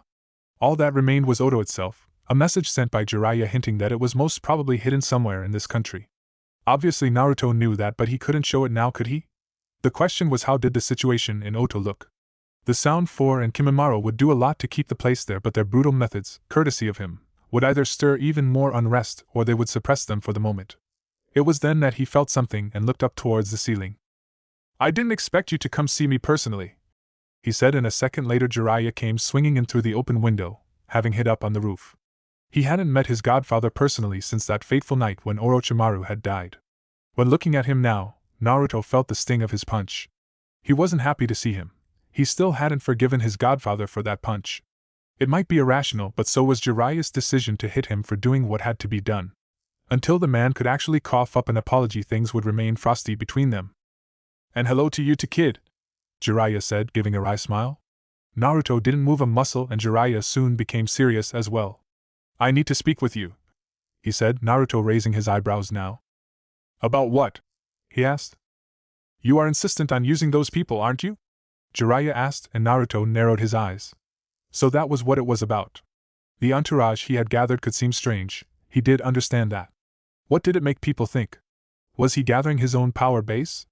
Were they hired mercenaries? What were they? People would want to know those things. "Do you prefer the deaths of more Konoha shinobi?" Naruto asked Jiraiya, playing it safe and close to heart. In the end, Jiraiya was someone who loved Konoha. It was a low kick, but Naruto didn't care. "That is not what I meant, and you know it," Jiraiya said, Naruto baring his teeth somewhat. "Come clean, Jiraiya," he said, intentionally omitting the "sama" that Jiraiya's status had given him. "Don't skulk around with it, tell me flat out what you mean. Do you have an Orochimaru comparison lined up here? Do you want to shove some more guilt-mongering down my throat? If you're done trying to talk around the matter, then answer me," Jiraiya persisted. "What are those people to you? Convenient tools? Do you hope to save them? When the final battle is fought, what will you do then? Your orders, our orders, is to deal with any and all threats left behind by Orochimaru. When the battle is over, then what? Are you planning to betray them? Lie to your father about them? You let me worry about that," Naruto told him with an ice-cold voice. "Run off to Hokage-sama and report me. Perhaps you'll even manage to get back at me that way. Just in case hitting me for doing what had to be done wasn't enough." Petty, yes, but he did it anyhow. A knocking on the door stopped Jiraiya from responding, and the man climbed out quickly. Naruto raised his voice now. "Come in," he said loudly, and the door slowly shot open, revealing one of the shinobi traveling with him. It was Gyuren, the woman standing in the doorway with a pensive look on her face. The woman had been a surprise for Naruto in these last weeks. She had taken to the group of misfits and mutants that came with them almost like a she-wolf to her cubs. Naruto might be the leader of the group, but of all the people possible, it had been the once bloodthirsty and savage Gyuren who had become the heart of this band. You truly never knew what some people might hide behind their usual facades. "Am I disturbing you?" she asked, remaining out in the hallway. Naruto shook his head. "If you had, I wouldn't have said, 'Come in,'" he told her, and Gyuren stepped inside, closing the door behind her. "How are the others?" he asked her. "Tired, uncertain, short-tempered," Gyuren said, shaking her head. I am reminded of the mission you and I did that one time in Fawn Country. Ah, yes. Naruto sighed now, not remembering that mission fondly. It had been an easy enough mission, striking at a few bandit groups. Orochimaru had let Naruto and Guren both lose at them wanting to see how well they could kill. What had made the mission go poorly was Naruto's then inability to kill coldly and Guren's spiteful hostility towards him for it. They had been two young shinobi, all alone in a strange land, and instead of supporting each other they had sniped at each other constantly. Their relationship had only gone downhill from that time. It is strange that we find ourselves here now, Naruto remarked eventually. I never would have thought we would be capable of acting so cordially towards each other. There are a lot of things I never thought would happen, yet they have, Guren said. That is true indeed, Naruto mused. What did you want to speak about? He asked after a few more seconds. The children, she told him, coming up to the window and sitting down on the floor next to him. Naruto idly noted how gracefully she moved. There was something almost regal over her moves as she sat down a few feet from him, her legs folded beneath her. Naruto had an inkling of what it could be but didn't plan to guess. Therefore he motioned for her to speak up. What of them? He asked, Guren taking a deep breath. When we head out for the main base. She stopped now, biting her lower lip and showing how uncertain she was. I think they should stay here. I fear that if we bring them to the labs they will be put at too great a risk. The children she was referring to were Isaribi and the children of the Fuma clan. Said clan was one of the worst cases of how the mighty has fallen Naruto had ever seen. They had once been a deadly force, near a greater village in power, but now was broken and scattered to the winds. Their signature weapons was now commonplace, and their reputation gone. Orochimaru had more or less taken several of them hostage, hoping to squeeze out the last of the clan's secrets. With him gone, the clan had come along with Naruto hoping to save those of their kin that still were trapped at the main base. Any more so than here? Naruto asked. We are traveling in a hostile country. We could leave them here, but what is to stop them from being put at risk here? We could leave some people to look after them, Guren offered. Naruto shook his head. We cannot do that, he said, acknowledging to himself how grim that stance on the matter was. We are but a few dozen men strong in the main bases. How many will be there? How many whose only wish is to kill any and all who stand between them and their dream of using the bases as their own robber hideouts? And they will know the layout of the base. We'll walk straight into an ambush. Every last man we will bring into that battle will make a difference. Can we take that risk by leaving people behind here? We have to, Guren said. I am with you, Naruto-san. Jugo as well, and you are beyond both of us. Even between the three of us we could very well do it. Could we? Naruto asked. Besides, let us turn the issue on its head. Do you think you could convince Isaribi to let both you, the mother she never had, and Jugo, her reason to go on, leave? That was a low blow, very low. Naruto saw how Guren winced at this comment. She still hadn't accepted what had happened during this journey. What initially had been an act, that Guren was Isaribi's mother, had more or less become reality. The lonely, pained girl had clung to Jugo's and Guren's affection both. Jugo treated her like a little princess, and Guren seemed to think she was made of glass when seeing how gentle she was with the girl. Yet, the memory of Yukimaru must torment Guren badly indeed. She still hadn't managed to accept what was a plain fact, that Isaribi loved Guren like she was her mother. Naruto struck against this painful spot mercilessly. And also, he continued, do you think that Sasami or the other Fuma children would accept not going to fight for their kidnapped kinsman's life and freedom? They are but children, Guren said now. We cannot take them into a war zone like the main labs will be. They aren't strong enough to survive there. They'd only become people we need to look after. And even if we fail and fall, shouldn't at least they survive? This isn't a battle they should have to fight. Your compassion does you honor, Naruto said, looking out through the window. But I cannot afford it. Naruto-san, Guren protested, and Naruto raised a hand to cut her off. You must understand this, he said, weighing his words. I don't do this because I seek to save singular people. I do this, too little and too late, because I have to stop Orochimaru's legacy from causing more pain than it already has. That facility could become a nexus for criminal activities unequaled in this part of the world. The missing means there could cause immense losses, in lives and property both. And that's not even counting what would happen if the trail from there leads to Konoha. That would be the kind of incident world wars are spawned from. You have my word, as you've always had, that I will do what I can. Yet do not ask for more, because I cannot give it. That facility must be taken, no matter the cost, and if those children fall. He stopped himself now, feeling a small sting of revulsion at this whole matter. Then so be it, he finished coldly. Guren sat silent now, for a short while not saying anything. Then she got to her feet, Naruto's eyes widening now as she raised her hand. Anger blazed in her face now, and Naruto acted on instinct. Just as the slap she was going to give him was only a foot from his face, he shot up, blocked the strike with his left arm, and let his right hand shot out, grabbing her by the throat. One split second was all it took for Naruto to intercept her. With narrowed eyes and bared teeth, he stared her down now. "Do not even think of it," he warned her coldly as he clenched her throat in his hand. "I will not suffer you or anyone else lashing out at me because I don't cater to your desires. I have my duty and I will see it through. Fall in line or get out of my way." Shoving her backwards, he let go and watched as she regained her footing. "We move out at first light," he now said. "Make sure they're ready by then. Good night." With that, he sat down again and looked away. Internally, he found himself cursing. That was not a good way to handle this, yet his hands were tied. Naruto found himself despising the nature of his mission. These last 2 months of constant traveling all over the elemental countries, the constant fighting and destruction that had to be done in utmost secrecy. That was all that mattered. Buren left the room now, slamming the doors shut, and Naruto turned to look back out of the window, coming to see Jiraiya hunching on the rooftops, the man's eyes resting steadily on him, accusing him. The old man had seen everything, it seemed, and his judgment was clear. Naruto looked back at him, not flinching. He wondered when his godfather had become an enemy.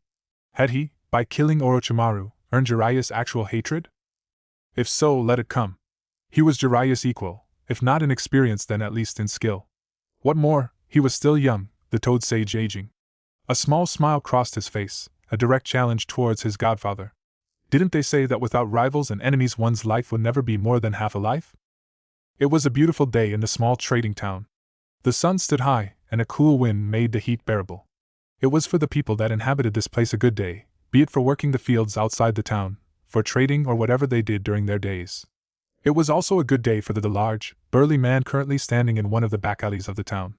He stopped the swarm of shuriken launched at him with a series of rapid moves of his hands.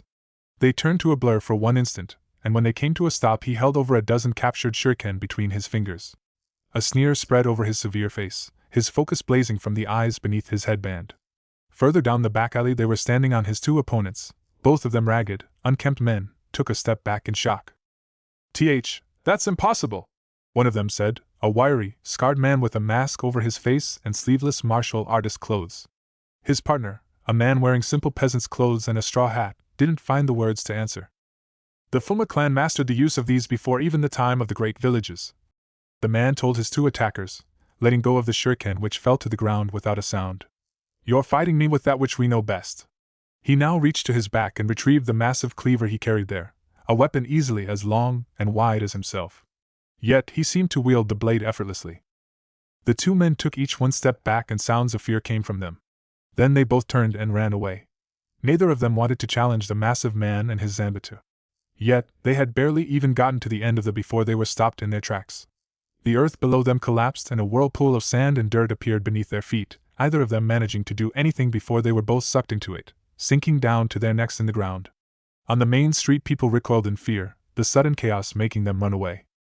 The Zanbatsu wielder put his sword back on his back and walked up to the two captured men as another figure appeared from the ground. This second man was a hunchbacked, buck-toothed man with brown skin and a hideous face. "Good work, Kajiro-san," the massively built Zanbatsu wielder said. "All in a day's work, Hanzaki Dano," the buck-teeth hunchback answered. "Now," he continued, hobbling over to the two captured shinobi. "Let's have a little chat about bases, shall we?" A leer spread over his face as he leaned in over the two captured missing nins. You'll never get away with this," one of them yelled. "Our master will kill you all." Hanzaki rolled his eyes at this. "That's the 5th time you people start with that line," he said. "Don't you have anything more original in store?" "Guess Orochimaru really did have a thing for the cookie-cutter scum," Kajiro added. Without any further ado he walked up to one of the men, managing to move perfectly across the ground that was loose enough to have captured both the enemy men. With a grunt he stomped on one of the men's heads, namely the masked one's, and pushed his head deeper into the soft soil. The man's yells of protest was muffled by the soil and Kajiro didn't spare him a second glance, instead turning to the other man. "Have you ever been buried alive?" he asked him. "You can't breathe, either in nor out. You just lie there, unable to move, unable to breathe, unable to escape, unable to do anything but slowly die. Your friend won't get out of there, and unless you answer me you'll suffer the same fate." Muffled cries came from the masked man as he desperately tried to get out of the soil that held him. His comrades stared in horror at the fate that awaited him. Cold sweat started to appear on his face. "Just tell us," Hanzaki said, folding his burly arms as he towered behind Kajiro. "Or are you ready to die for your new master? Did the death of Orochimaru make you that eager to find a new reason to die?" "No, no!" the man yelled. "I'll tell you whatever you want to know. Just, please, I'm not gonna die for him." "Him?" Kajiro asked, making the man hesitate for a bit. Kajiro's eyes narrowed now and the hunchback put one foot on the man's head. "Suigetsu!" the man shrieked. He showed up in Oto a while ago, saying that he was gathering an army and that we were a part of it." "Did all of Otokagir go along with it?"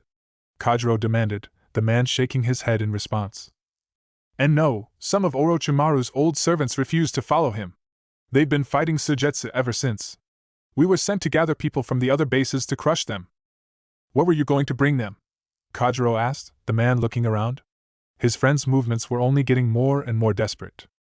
"To the forest north of here. The entrance is hidden beneath a large tree, amongst the roots. It looks like just a shallow hollowing out. There's a genjutsu covering the entrance."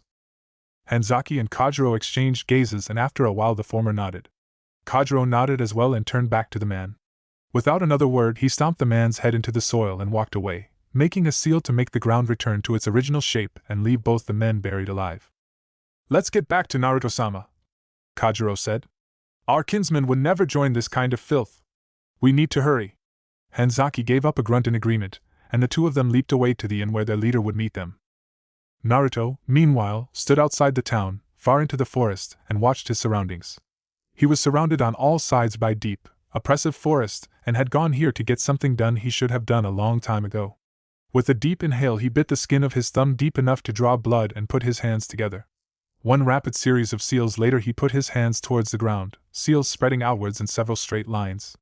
A burst of smoke now erupted from the ground, a giant, powerful burst that covered the entire area in smoke for a second. When it faded, another being was in the clearing. Long enough to be able to wrap itself around a castle, purple and with a triangular, horned head, the new arrival was none other than the king of snakes, Manda.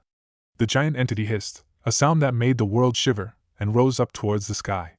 It towered above Naruto, several dozen times as big as him, and each of its eyes were as big as Naruto. Manda turned its head to look at Naruto, having only just turned to face Naruto when a large wound burst open on its forehead.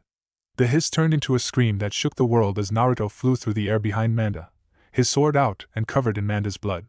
He landed on a tree branch and spun around, whipping the blade to the side and nearly completely removing the blood that way. Manda had stopped thrashing quickly and turned to face Naruto. The snake's eyes were glowing with rage, its mouth open and the very earth trembling with the sounds of his fury. "You insolent whelp!" the snake snarled. "How dare you lay your hand on me?" The giant body of the snake was swaying back and forth as it prepared to strike. Naruto, meanwhile, gave the snake a psychotic grin. "It was the easiest thing in the world, you old worm," he said, adapting his old master's mannerisms. "There will be changes from now on," he continued. "My master never could subdue you, but I will." He twirled the blade and motioned for Manda to come at him. "If you have the guts somewhere in that old bag of skin, then come on," he jeered, egging Manda so it wouldn't run. The snake didn't retreat.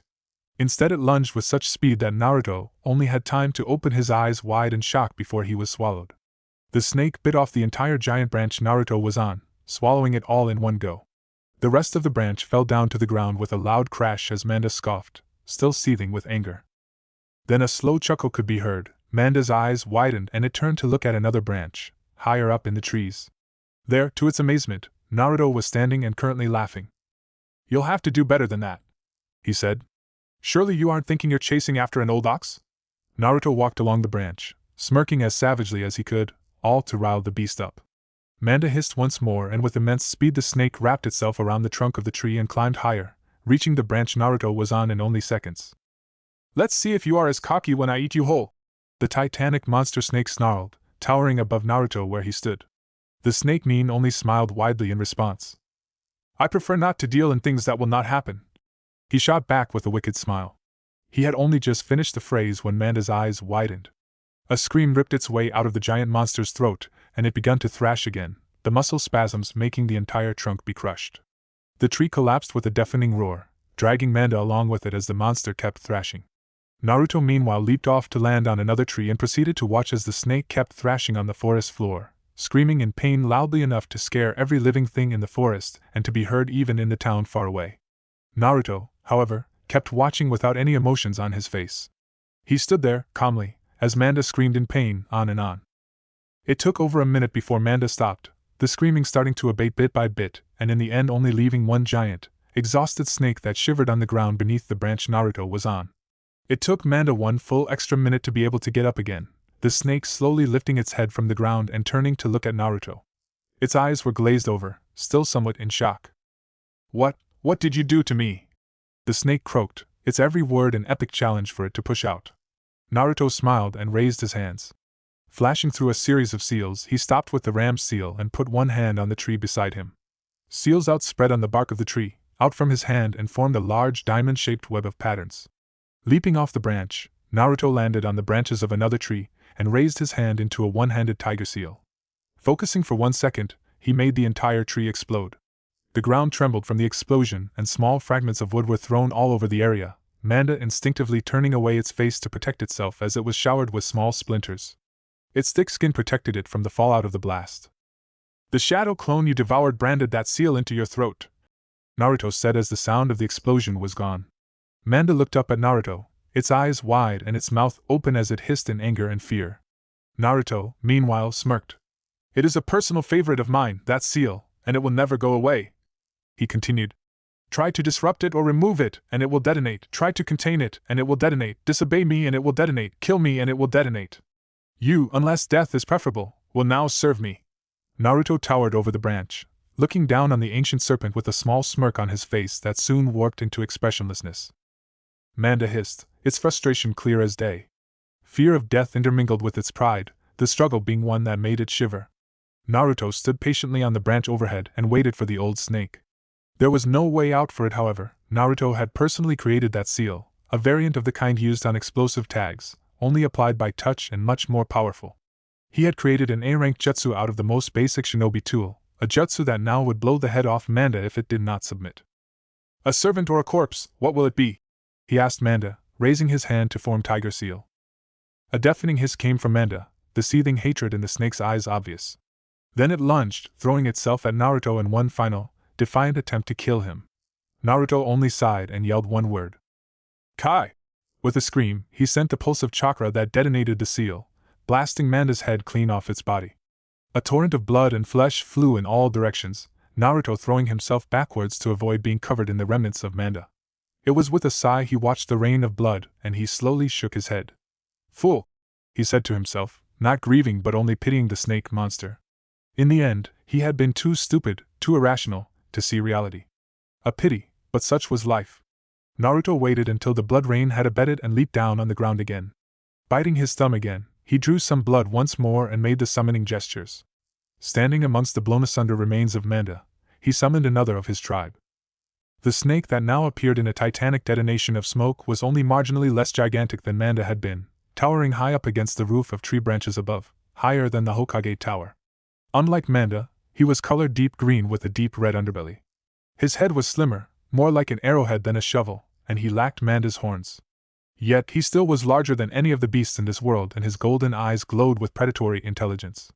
The being radiated power, just as much as Manda had seemingly. Another hiss, one rumbling the earth, came and Naruto leaped off the newcomer onto a tree branch. "What is your name, warrior of the Snake Clan?" he asked, the snake looking at him for a few seconds. "None, master. Lord Manda has not bestowed me with any." Naruto chuckled at his remark, how typical of Manda. "So he feared your power," Naruto said. "The old worm wanted to stand as the sole ruler, did he not? And when a challenger appeared he denied him the right to even a name, wanting to break his spirit that way. Was I close?" "You know of our ways well," the snake said. "The forest is stained with blood, blood reeking of him. Shall I assume you have done what many of my kind has craved for a long time?" Naruto nodded. "I called for the strongest of the Snake Clan," Naruto said. "You are here, that is all the evidence I need. You had no name, you said. How about Manda? Do you enjoy the idea of taking that name?"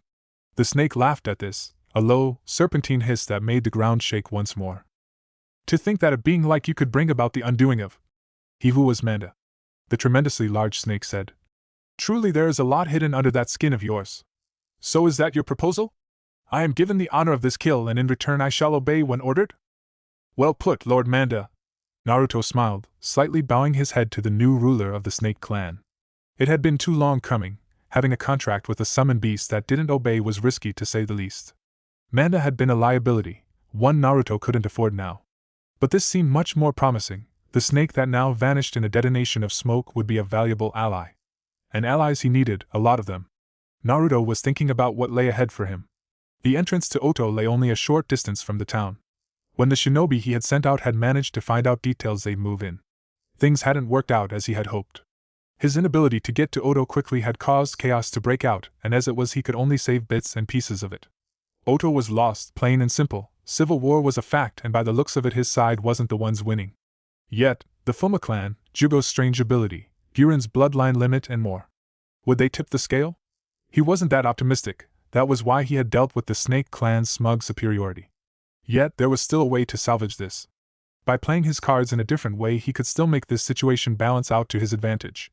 Not via Oto, as said it was lost, but a new idea was forming in his mind, already having become quite coherent.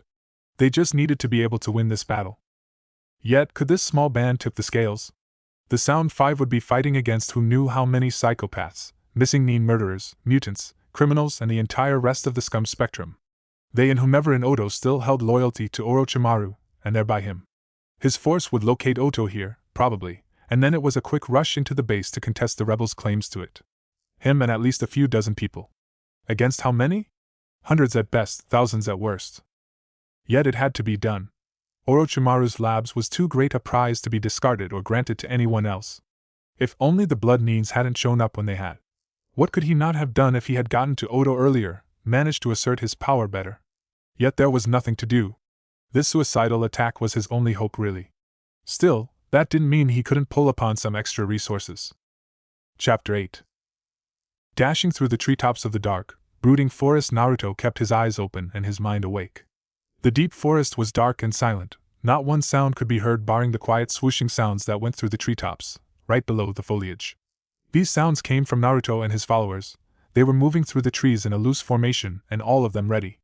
A few meters diagonally behind him to the left was Guren, Jugo being to his right.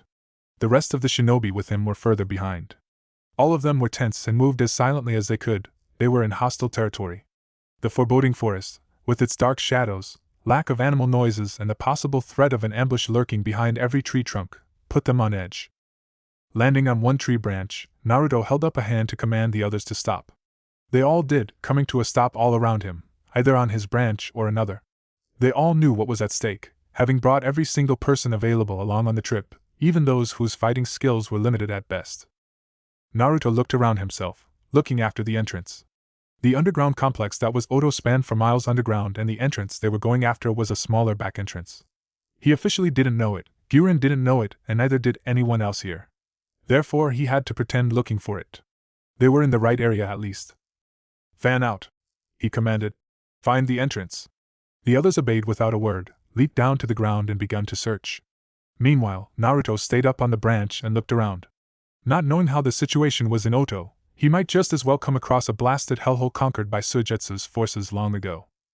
Why did it have to be Suigetsu? He would have thought if he was that kind of person, however he merely analyzed it. Suigetsu was a character he always had problems with. The former Kirin was intelligent, of that there was no doubt. What more, he was ruthless, skilled, and his strange ability, the one to turn into water at will, was very intriguing. Yet he was also as violence-loving, as cruel and as immoral as any man Naruto had ever met. He respected only strength and loved only bloodshed. Even Orochimaru had had to seal him away. It was not simply bloodthirst that drove Suigetsu, however. He was not a victim of passions he could not control, lusts that were twisted and wrong. He did have seemingly good sides. He liked animals and could be very caring for them. However, when it came to humans, there were only two kinds of them. Those he could gain something from and those he killed.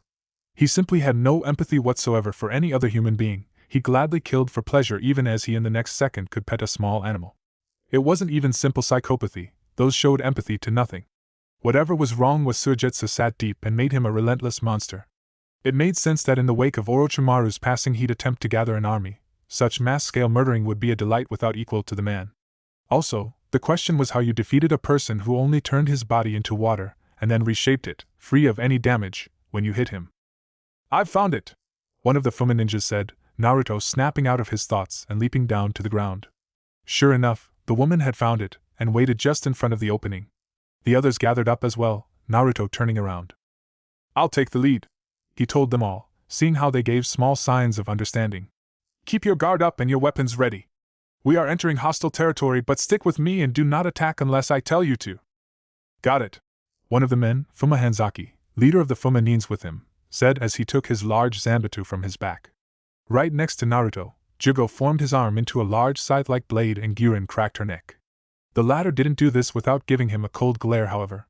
Naruto ignored it, nodded to everyone and turned around, walking in through the genjutsu, seemingly disappearing straight into the tree. The others followed him without a word, moving silently. The guard that had been posted here the last time was no longer there. Called away? Killed? Was the post simply abandoned? Whatever the case was, everything was deathly silent. Naruto motioned for the others to follow him as he slowly increased speed. From walking to jogging, from jogging to running. The group was soon making their way down the endless corridor leading into the base at high speed. They ran for a long time, through and with utmost silence. The base seemed dead. There was none here, not even as they reached the more developed areas, where intersections and doors to other rooms began to appear. The group stayed together, Gyurin having taken the lead as they reached the more sprawling parts of the base. She knew this base in and out, having spent years here. Yet for most it seemed as nothing more than endless, featureless tunnels with the occasional door and intersection, all of it basking in a dull, dim light coming from overhead. This place was a labyrinth, just as Orochimaru had wanted it to be. Many intruders who had managed to get into this network had ended up dying here, in the many different paths and turns that made up this complex. Naruto could barely recognize the different hallways. The place was depressing, truly and deeply depressing. The endless, featureless hallways and the standardized rooms were enough to wear on anyone's mind. Being down here too long wasn't healthy. The mind craved varying experiences, endless, featureless sameness drove people insane. He knew for a fact that one of Ibiki's methods of torture was to bereave a person of all their five senses via genjutsu. After only hours, many had broken from such an experience. It was then that they could feel the ground shake beneath their feet and the dull, distant sound of an explosion could be heard only instants later. Naruto narrowed his eyes now. The battle was underway, they could hear it. It was close too. As they kept moving, they soon came across one of the larger hallways, and there they stopped their run. The hallway was a total mess. Several dozen people lay across it, all of them dead, and craters, thrown or discarded weapons and scorch marks of different kinds could be seen everywhere. And blood. There was blood everywhere, pools of it covering the floor, running in small rivulets along the floor and down the walls. "Wow," the hunchbacked Kajiro said after a few seconds as he looked around. "Someone cleaned house here." "Someone?" another Fumanin asked. Several people in the group seemed uncertain if they were to be horrified, awed or indifferent to the carnage in front of them. Some didn't show any uncertainty about what they felt, however, these people simply retched at the sight. Isaribi looked with horror around herself, pale in the face. "Take a look at the bloodstains," the massive Hanzaki said. "On or around the bodies? Look at the shapes of it. All the corpses have it in some way, and from the looks of it nearly all of these guys died the same way. They were cut." "Perfectly," Naruto agreed, having walked up to one corpse to analyze it. The man was lying in a pool of blood, his hands were clutched around his neck and his face locked in a visage of horror.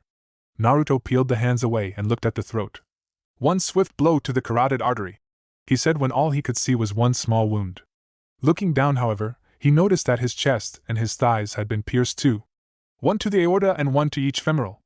Naruto was awed. The man had gotten each of the four greatest arteries in the body, one in the neck, one in the torso and one in each thigh, cut in an instant.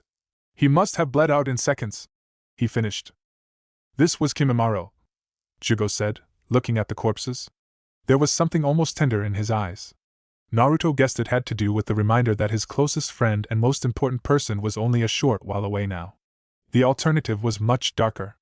"I can almost see it," he continued. "He must have attacked them when they were bunched up. He grew blades from his hands, his knees, his back, his elbows and more. He danced around them, keeping them here while at the same time cutting them down one after one. He called it the dance of the willow. Nothing can touch him when he dances like this." His voice was tender, loving, longing. Hadn't Naruto known about the kind of bonds that could form between people in exposed, traumatic situations like the one Jugo had been in, he would have pegged it for being love. He's on our side, right? Someone asked, obviously queasy by the carnage in front of them. Yes, he said. The corpses were fresh, rigor mortis was not present, and the blood hadn't even dried. Kimimaro must have just done this. It was the final proof of what he had expected. Odo was in a state of civil war and Orochimaru's old servants were massacring each other in their struggle for dominance.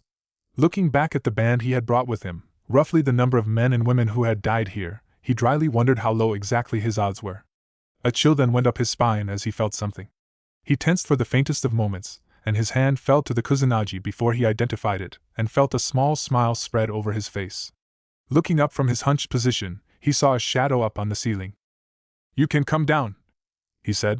"I know you are there." For a few seconds nothing happened, but then the air rippled and a lone figure came falling down from the roof. Twisting as he fell, Kimimaro landed on the ground with cat-like grace. Hardly a sound could be heard as he hit the ground. He landed in front of Naruto, ending up in a kneeling position. "Odo still stands, Naruto-sama," he said with his soft, calm voice. "We have taken serious losses, but so has the enemy." Kimimaro was spotless, not one drop of blood could be seen on his clothes, and he was totally unhurt. Yet, it was easy to see that he was weakened, his brow was sweaty, and his breathing was shallow. "What's the situation?" Naruto said, standing up. "We've barricaded ourselves in the main labs," Kimimaro said. "The leader of the traitorous ones, Suigetsu, wants to take them. I not know why, but he's gladly sacrificing hordes of minions if it means he can get the labs. This group was the latest he sent." A sudden, racking cough tore its way through Kimimaro now. His body suddenly shook and one hand flew up to his mouth. "Kimimaro!" A voice yelled behind Naruto, and Jugo came running past Naruto, up to his friend. The large man knelt by Kimimaro's side and put one arm over his shoulders. "Are you all right?" Kimimaro seemed to be on the verge of responding and pulled away his hand. Naruto saw now that it was covered in blood. Blinking, he realized that Kimimaro's condition must have caught up with him. He had been stable the latest time far as Naruto knew, but this war, a constant siege by relentless foes, must have worn down what strength he had. "Jugo," Kimimaro said, there being a tone of wonderment in his voice. "Why are you?" He continued as blood ran down his cheek and he had to hold up a hand to his mouth again. Jugo took a tighter grip around Kimimaro and helped him to his feet. "Be at ease, Kimimaro-san," Naruto said now, leaning in to hold up the Kaguya boy's face by the cheek. "You've done your duty," he told the blood-spitting shinobi who looked at him through eyes clouded in pain. "Rest now, I'll take it from here." "I can still fight," Kimimaro whispered, his voice being iron despite his condition. "Just get me back to the labs and Karen can fix me up. I'm still useful." Naruto cut him off at this, using a saban to make him fall asleep. "Guren, you know where the labs are, right?" Naruto asked and Guren nodded. The group headed off again, Jugo still carrying the unconscious Kimimaro. When they reached the labs they found a bleak sight. The corridors around the labs were devastated, covered with corpses and the faint smell of burned flesh. There was enough destruction that the doors and indeed the very doorframe was gone, leaving only an almost cave-like entrance into the labs. Ninja wires were strung criss-cross through the air, forming web that could slow down attackers, but it was torn in many places. Glass and wood splinters covered the floor and many of the lights were broken. It was a mess. It saved him a lot of the job though. He'd only have to clear up the last pieces when he destroyed these labs, but the carnage evident here would be a loss. How many valuable individuals had died here? There was still life, of course. Here and there shinobi could be seen. As Naruto entered they came out from their hiding places behind furniture and broken vats, their eyes weary and their clothes torn and bloody. "Not one moment too early, Naruto-sama," Sakan's voice said from the shadows. Naruto looked to the left to see the man leap down from the support beam he had been standing on. He had a bandage wrapped around his neck and a large pad on one side of it. His face was gaunt and exhausted, and one of his sleeves were torn. Yet he still landed with grace and skill. When he saw Kimimaro, being carried by Jugo right behind Naruto, he went even paler than he was. "Oh shit, don't tell me," he asked, the man obviously dreading the thought of Kimimaro having gone down. "He is alive still," Naruto said. "Where's the medics, do you have any?" Sakan shrugged. Even the sound force seemed to have been run so ragged that formalities were out of the window. Understandable, Naruto saw the devastation around them, and wondered how long they had held out here. "Karen," he said, a low chuckle coming from right behind him. Some of the shinobi behind him startled now, not prepared for this curious trait of Sakan's, namely Yukon, his Siamese brother whose head jutted out from the back of Sakan's neck. "Yeah, and I can't say I'd mind some more of her. Healing. Dot." Yukon said behind Sakan's neck. In contrast to the new arrivals, some of the already present sound shinobi chuckled at this. Naruto left it at that and instead turned to one of said shinobi, a man wearing a balaclava and clothes that showed little of his body. You, he said, the shinobi startling at being addressed by him. Show Jugo here where Karen is. Naruto told him, indicating Jugo and the unconscious Kimimaro. Tell her to keep Kimimaro stable but don't let him run around again. He'll die if this keeps up. Turning back, he looked at Isaribi, seeing the terror in her face and realizing she'd be utterly useless in battle. Take the young ones with you, he added. They can help Karen. Yes, Naruto-sama, the man said, rapidly saluting and motioning for Jugo and the kids to follow him. They did so without any words, however right before he left the room Jugo looked back at Naruto. I'll be with you as soon as I can, he said before exiting. Naruto nodded and looked back to Sakan, who was rummaging around after something inside his clothes. Where are the others? He asked, Sakan shaking his head slowly. The exhaustion was easy to see. Spread out, he said. Kidomaru went down to the lower levels, hunting infiltrators. Jiruba went out to smash some of the tunnels to funnel them into the kill zones we have set up. Tayuya took a kunai to the gut. She's with Karen. She'll be back in action soon though, isn't the first time we've taken serious wounds. Naruto liked what he heard. Each of the sound ninja performed well. They split up and worked in ways that each corresponded to their abilities. In a situation like this, that was better than having them in one place. And Karen is still awake? Naruto asked. He knew of Karen's special power. She had seals all over her body, seals that together with her chakra could heal anyone who bit down on her body. The process was draining, however. Here it sounded as if she had been the sole medic need for this entire force for who knew how long. Sakan nodding with a wry smile. Jiruba suggested she'd take it easy a while ago. She nearly scalped him on the spot. He chuckled. Doesn't change much though, we're still pretty screwed. You've heard who's in charge of the traitors? Suigetsu, Naruto answered with a nod. A short distance away, one of the sound ninjas spat when he heard the name.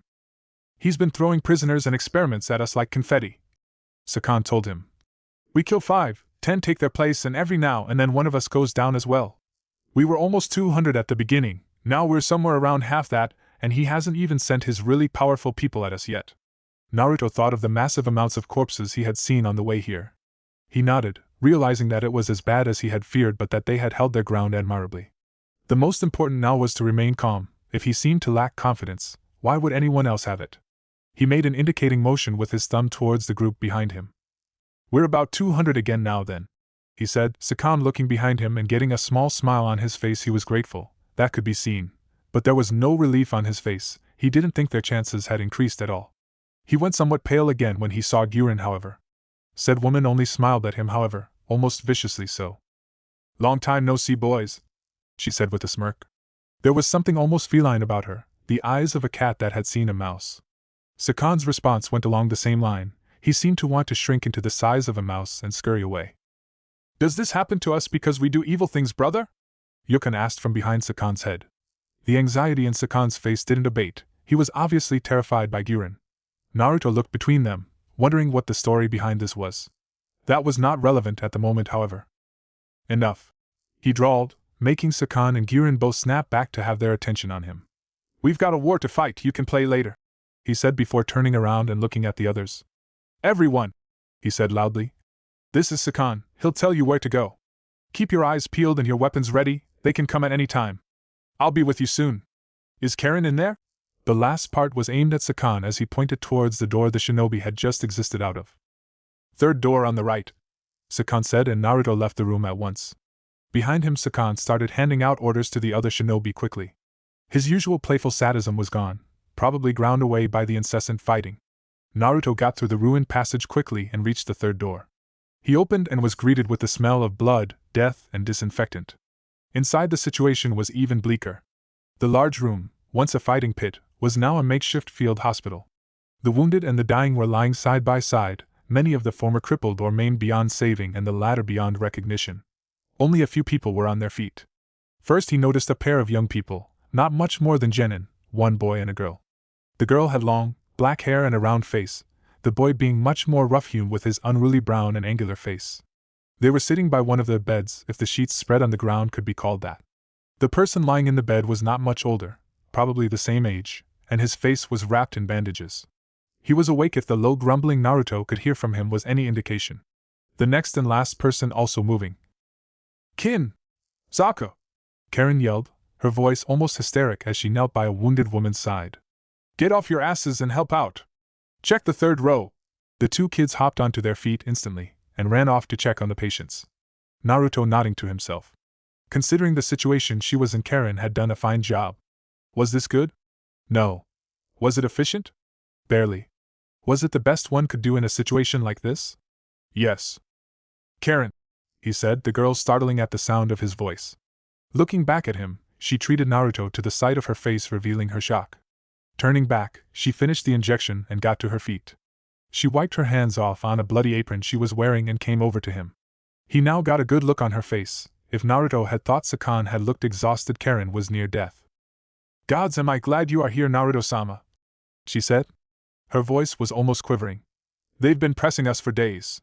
I was certain we were dead when that man came in with Kimimaro over his shoulders. She continued, there was something almost sleepwalking over her voice.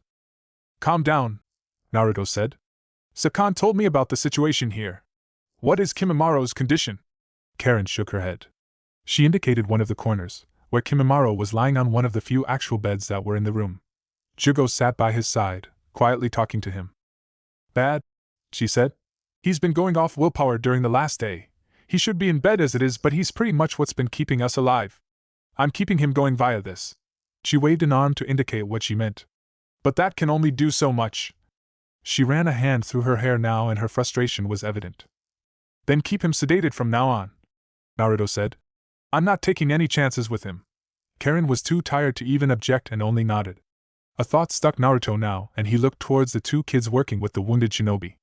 Who are they? He asked. You mean Kin and Zaku? Karen asked, throwing a glance at the two genin. They were part of one of Orochimaru-sama's ideas. He was planning to make Oto an official village, those two and their teammate Dosu, who's lying over there. She indicated the boy with bandaged head and face. Were meant to be part of the first generation of real Oto shinobi, people trained from their early years, just like the other villages. Naruto blinked in surprise and looked at the kids again. How many projects had Orochimaru kept going at the same time? He watched the two genin as they moved amongst the bodies. They were so unlike the genin back in Konoha. These were surrounded by death and suffering, worked to exhaustion with the threat of death hanging over them. Back in Konoha they'd be sitting in school benches, studying their shinobi arts in peace and calm, their innocence still intact and their minds unaccustomed to fear.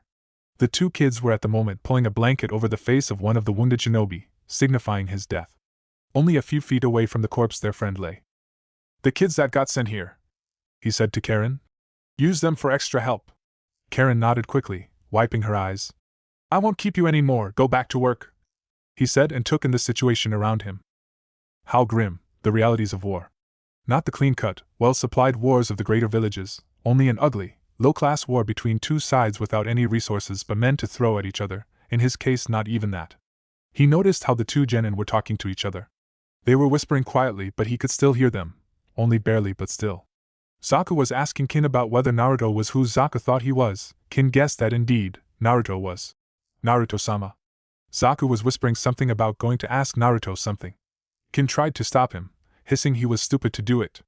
Zaku, raising the volume a tiny bit, hissed that he didn't care and that he had to know what had happened. I can hear you, you know, Naruto said, making both genin startle. Zaku almost flew backwards and Kin gasped.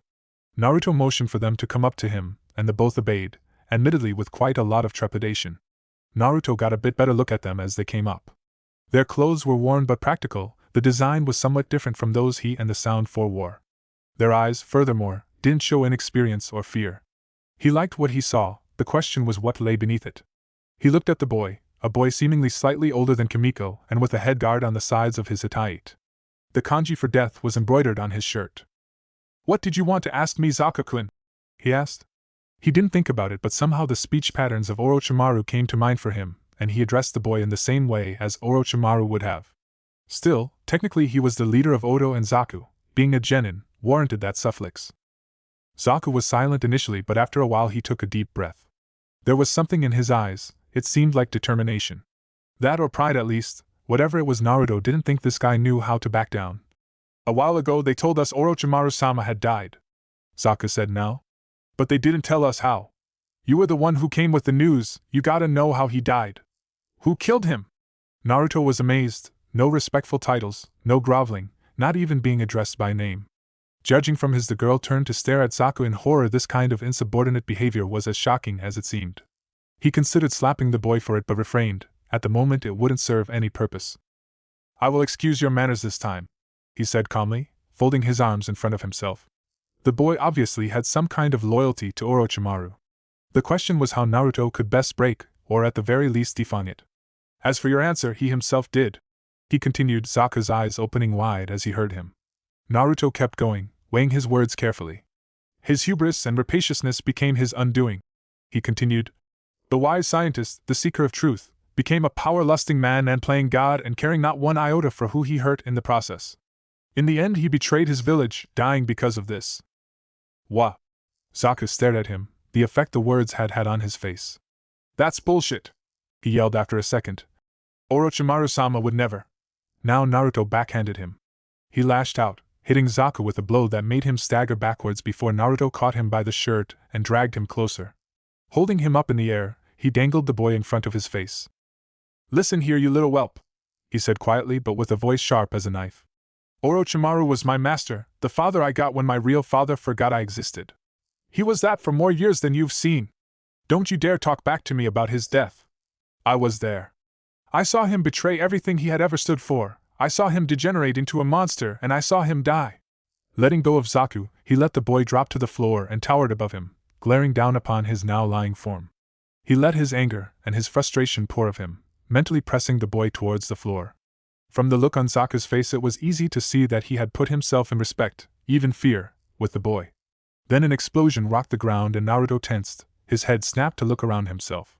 The others had heard it too. Karen looked up from the woman she was treating, Jugo was already on his feet, Sokka looked around from his lying position and Kin gasped. A shinobi burst in through the door moments later, the man's wide eyes being the only thing visible due to his balaclava and clothes. Naruto-sama! The man yelled. They're coming! Naruto didn't need to know more, he was out of the door before the man had finished speaking. Moving like a bolt of lightning, he was out in the hallway and heading towards the entrance faster than anyone could see. Anger burned cold inside him, not seething rage or white-hot fury, rather ice-cold intensity and battle readiness, the anger that ends lives without a moment's hesitation and is only restrained by cold logic. Cold did not imply passive or restrained. When he came out into the large laboratory room where the battle was underway already, he acted with overwhelming force. A swarm of mutated people in ragged clothes had charged into the room, throwing themselves at the loyalist shinobi without any sense of self-preservation. Sakan had grabbed hold of one of them and thrown him against his friends, sending them flying simultaneously as his brother behind him kicked backwards, sending the two that had tried to sneak up upon him flying the other direction with broken necks. Hanzaki was right next to him, roaring as he cut one of the attackers in two with one swing of his blade. The others were fighting too, most of the fighting taking shape as up-close, ugly brawling. Space was too limited to allow too much finesse or indeed little else than simply fighting to the kunai. Naruto's response ended it, however. He molded all the chakra he had, picking out the enemies from his people mentally with immense speed. He had not been in the room for more than a second before he pushed the energy outwards. No seals were needed, he knew this jutsu that well, and all around him the inexperienced, untrained wave of cannon fodder sent into the room stopped moving. He paralyzed them all. Only for a few seconds, but enough that the people around him managed to finish every person present in the room. That was the first move. Next, he molded more chakra, flashing through seals before he inhaled and blew towards the entrance with all he had. Out of his mouth a veritable stream of small fireballs flew, dozens of them. In the cramped space that made up the hallway, the oncoming attackers had nowhere to run, and they were all incinerated as they, one after one, was struck by the fireballs. That was the second. Thirdly, Naruto made one seal, the snake seal, and slammed his hands into the ground. This move wasn't offensive, rather defensive. The floor in front of the entrance exploded as something huge rose from it, obscuring all vision. Surprised outcries could be heard from around him as the thing, whatever it was, rose into the room and completely covered the entrance. The smoke eventually cleared, revealing a giant demon face where the entrance used to be. Some of the shinobi gasped at the sight of this demonic thing, Sakan being one of them. The fact that the demon face turned out to be merely a sculpture fastened upon a giant iron gate that had appeared between them and the hallway calmed some of them, however. Naruto rose from his kneeling position, having ended the battle in the room, killed all the incoming enemies and sealed the gateway within only a few seconds. Turning to Sakan, he spoke up. "Show me the other entrances," he said, not pausing for one moment but instead directly walking towards the exit, motioning for Sakan to follow him. Sakan fell in line beside him in seconds. He was used to these kinds of power displays. Orochimaru had been his master once. Naruto left the others to gawk, them and Zaku and Kin, who only first now came out into the room. Naruto brushed past the two genin, leaving them to gawk at the sight.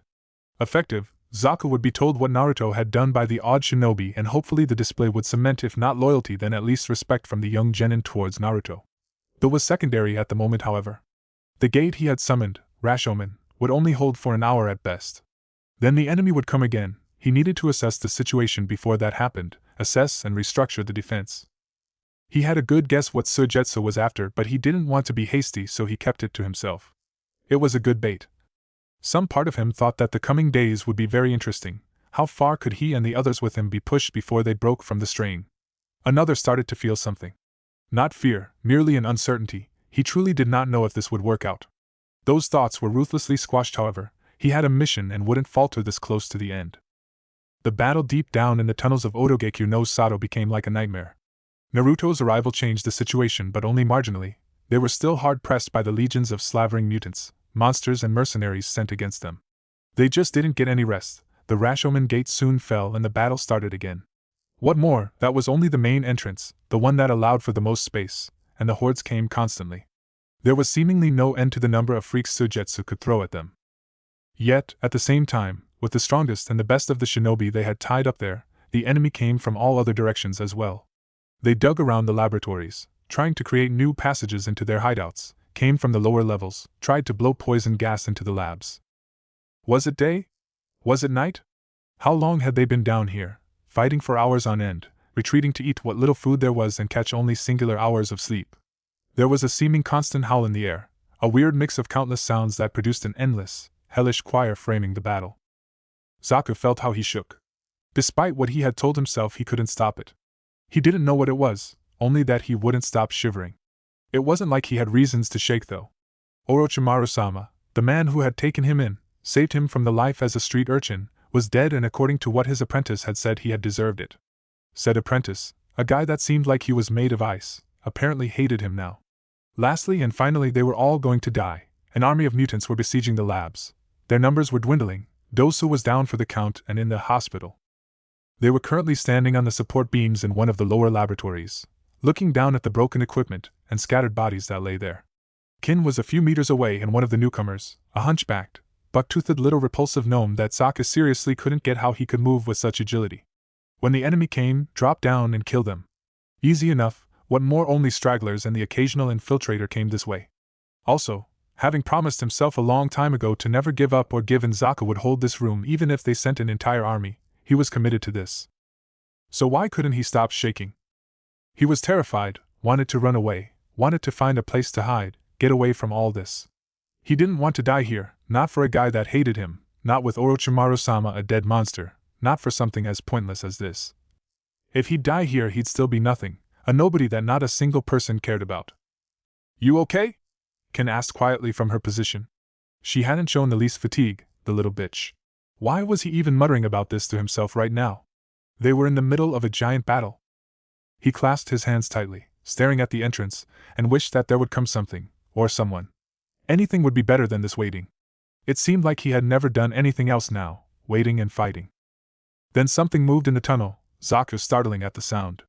His heart skipped a beat, and he looked down, seeing how people begun to move into the room. There were a lot of them too, first only 3 people, then 6, then 12. The group moving into the room was huge. Oh shit, he muttered, looking Kajiro. Get help now, he told the hunchback. One glance at Kin said the words they both needed to exchange, a silent agreement. They had done this before after all, only then Dosu had been with them. Zaku gritted his teeth as he stepped off the support beams, landing a few meters away from the infiltrators. He smiled grimly at them. What the? One of the figure yelled. Where did he come from? Get him! Someone else yelled, raising the large sword he carried. Zaku didn't give the guy time to do anything else, however. Raising his hands, he molded chakra and fired. From his palm and the hole there a blast of air shot out, air mixed with chakra. The blast flew towards the man, impacting with him and sending him flying. With a scream, he hit the wall behind him and fell down unmoving. Sokka grinned now, raising his arms and crossing them by the wrists. I don't think so, he said slowly, remembering his training. You see, unlike you, I'm one of Orochimaru-sama's chosen shinobi. One step forwards and you'll go the way of your friend. Zaku now pointed both hands towards them, glancing up to meet Kin's gaze. The girl held her saban needles at the ready, nodding at him. Who wants to start? He asked. Just had to hold them long enough that the others could be warned. He was terrified, shook, but he wasn't going to let them get past him. You little shit! Someone hissed. In the gloom and through his own terror, Sokka couldn't see who it was. He could hear the anger in the voice though. Get him! He can't kill all of us! The voice cried out. Sokka's guts turned ice cold. Shit! He thought as the horde started running at him. They screamed as they raised their weapons. Sokka fired of his blasts at such a large spread as he could, gritting his teeth.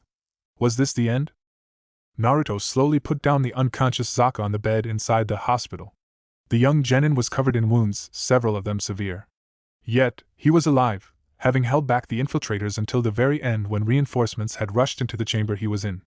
Looking at the 12-year-old, seeing how close he was to death after such a fierce effort, he eventually made his call.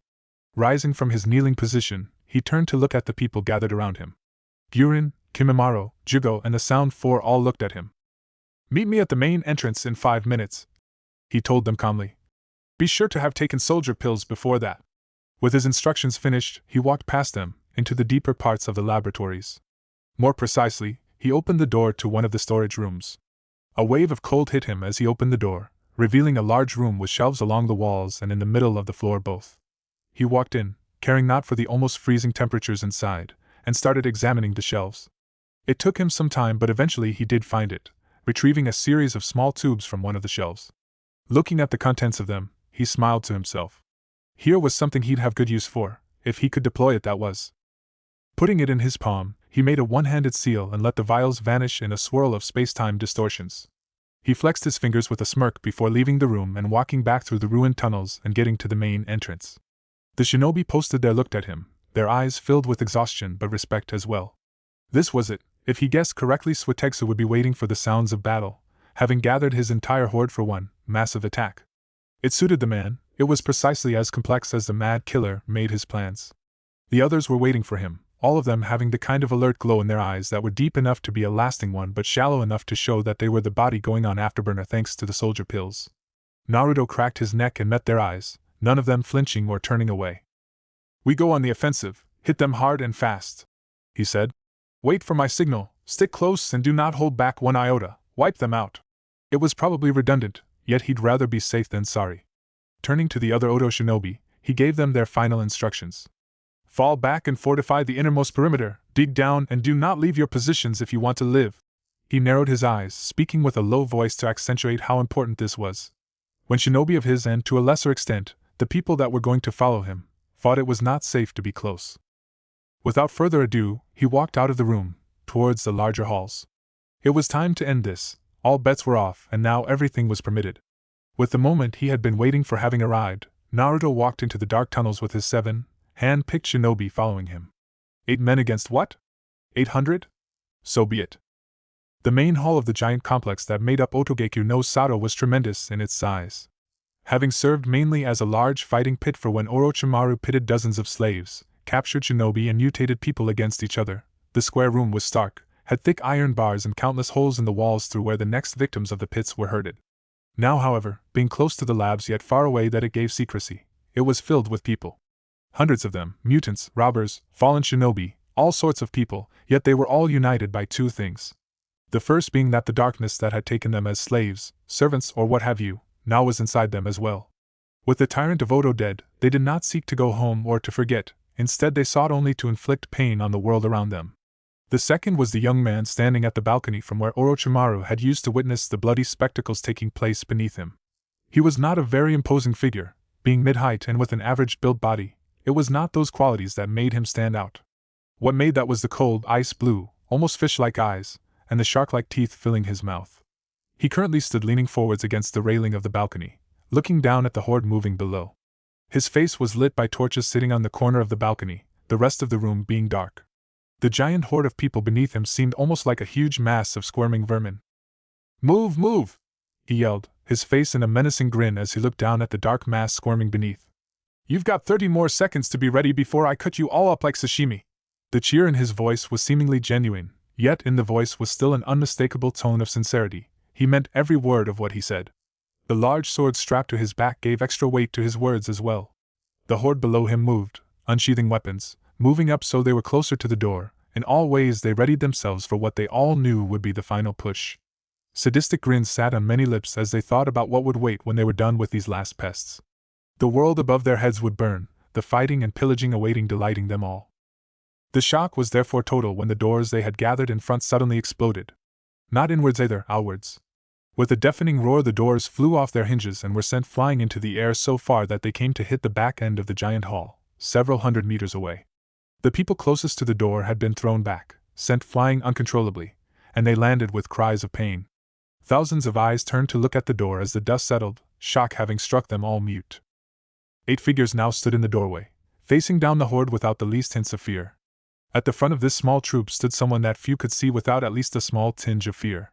As pale skin as Orochimaru, yet light blonde hair and ice blue eyes, clothed in wide, spacious clothes. None of them had any doubt of who it was, being familiar with him from stories if nothing else. It was the apprentice of Orochimaru. Then something broke the spell of shock that had settled over the horde. Laughter rang through the hallway now, breaking the thin veil of disbelief and shock that had rested over the chamber. Hundreds of faces turning to look up at Suigetsu, who had broken out into merry laughing. "Have all the chemicals gone to your head, Naruto?" he shouted after a while. "Or did you just catch your master's hubris?" "No, I simply decided to end this," Naruto said.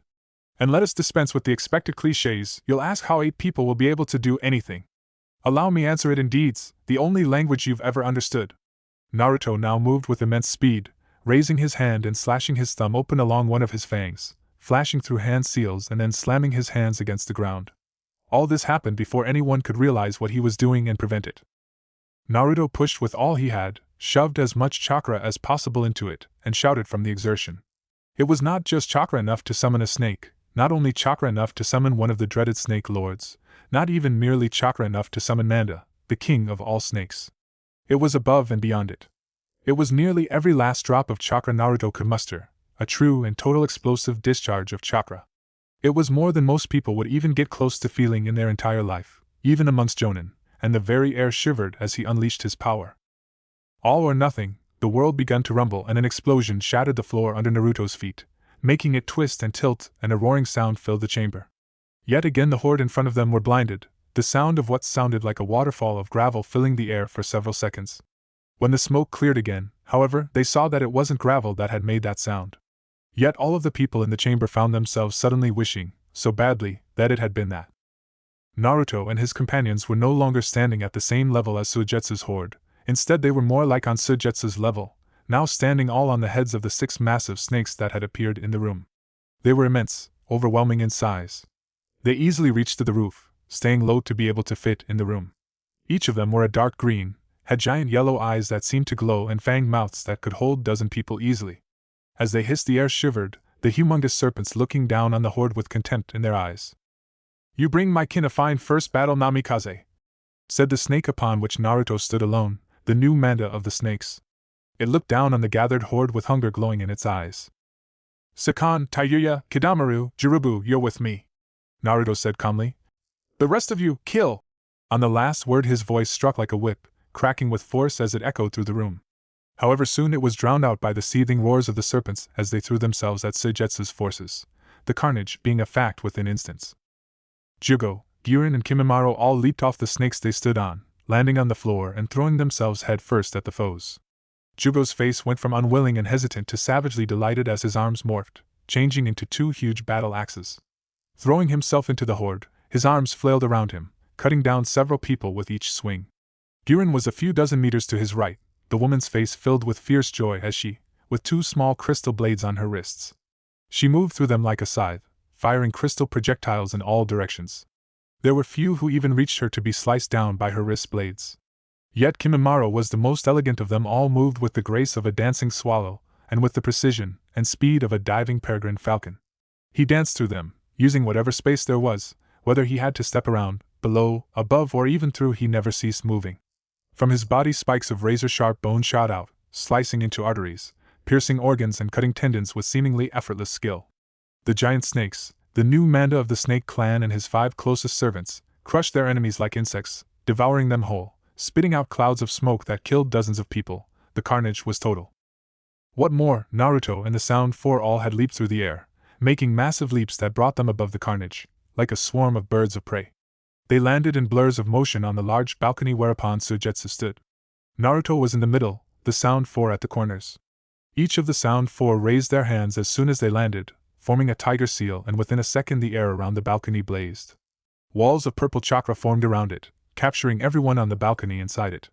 A second later another barrier formed, this one inside the first one and on the other side of the Sound Four. A dual layer had now formed, one trapping Suigetsu and Naruto on the balcony and the other shutting the rest of the chamber out.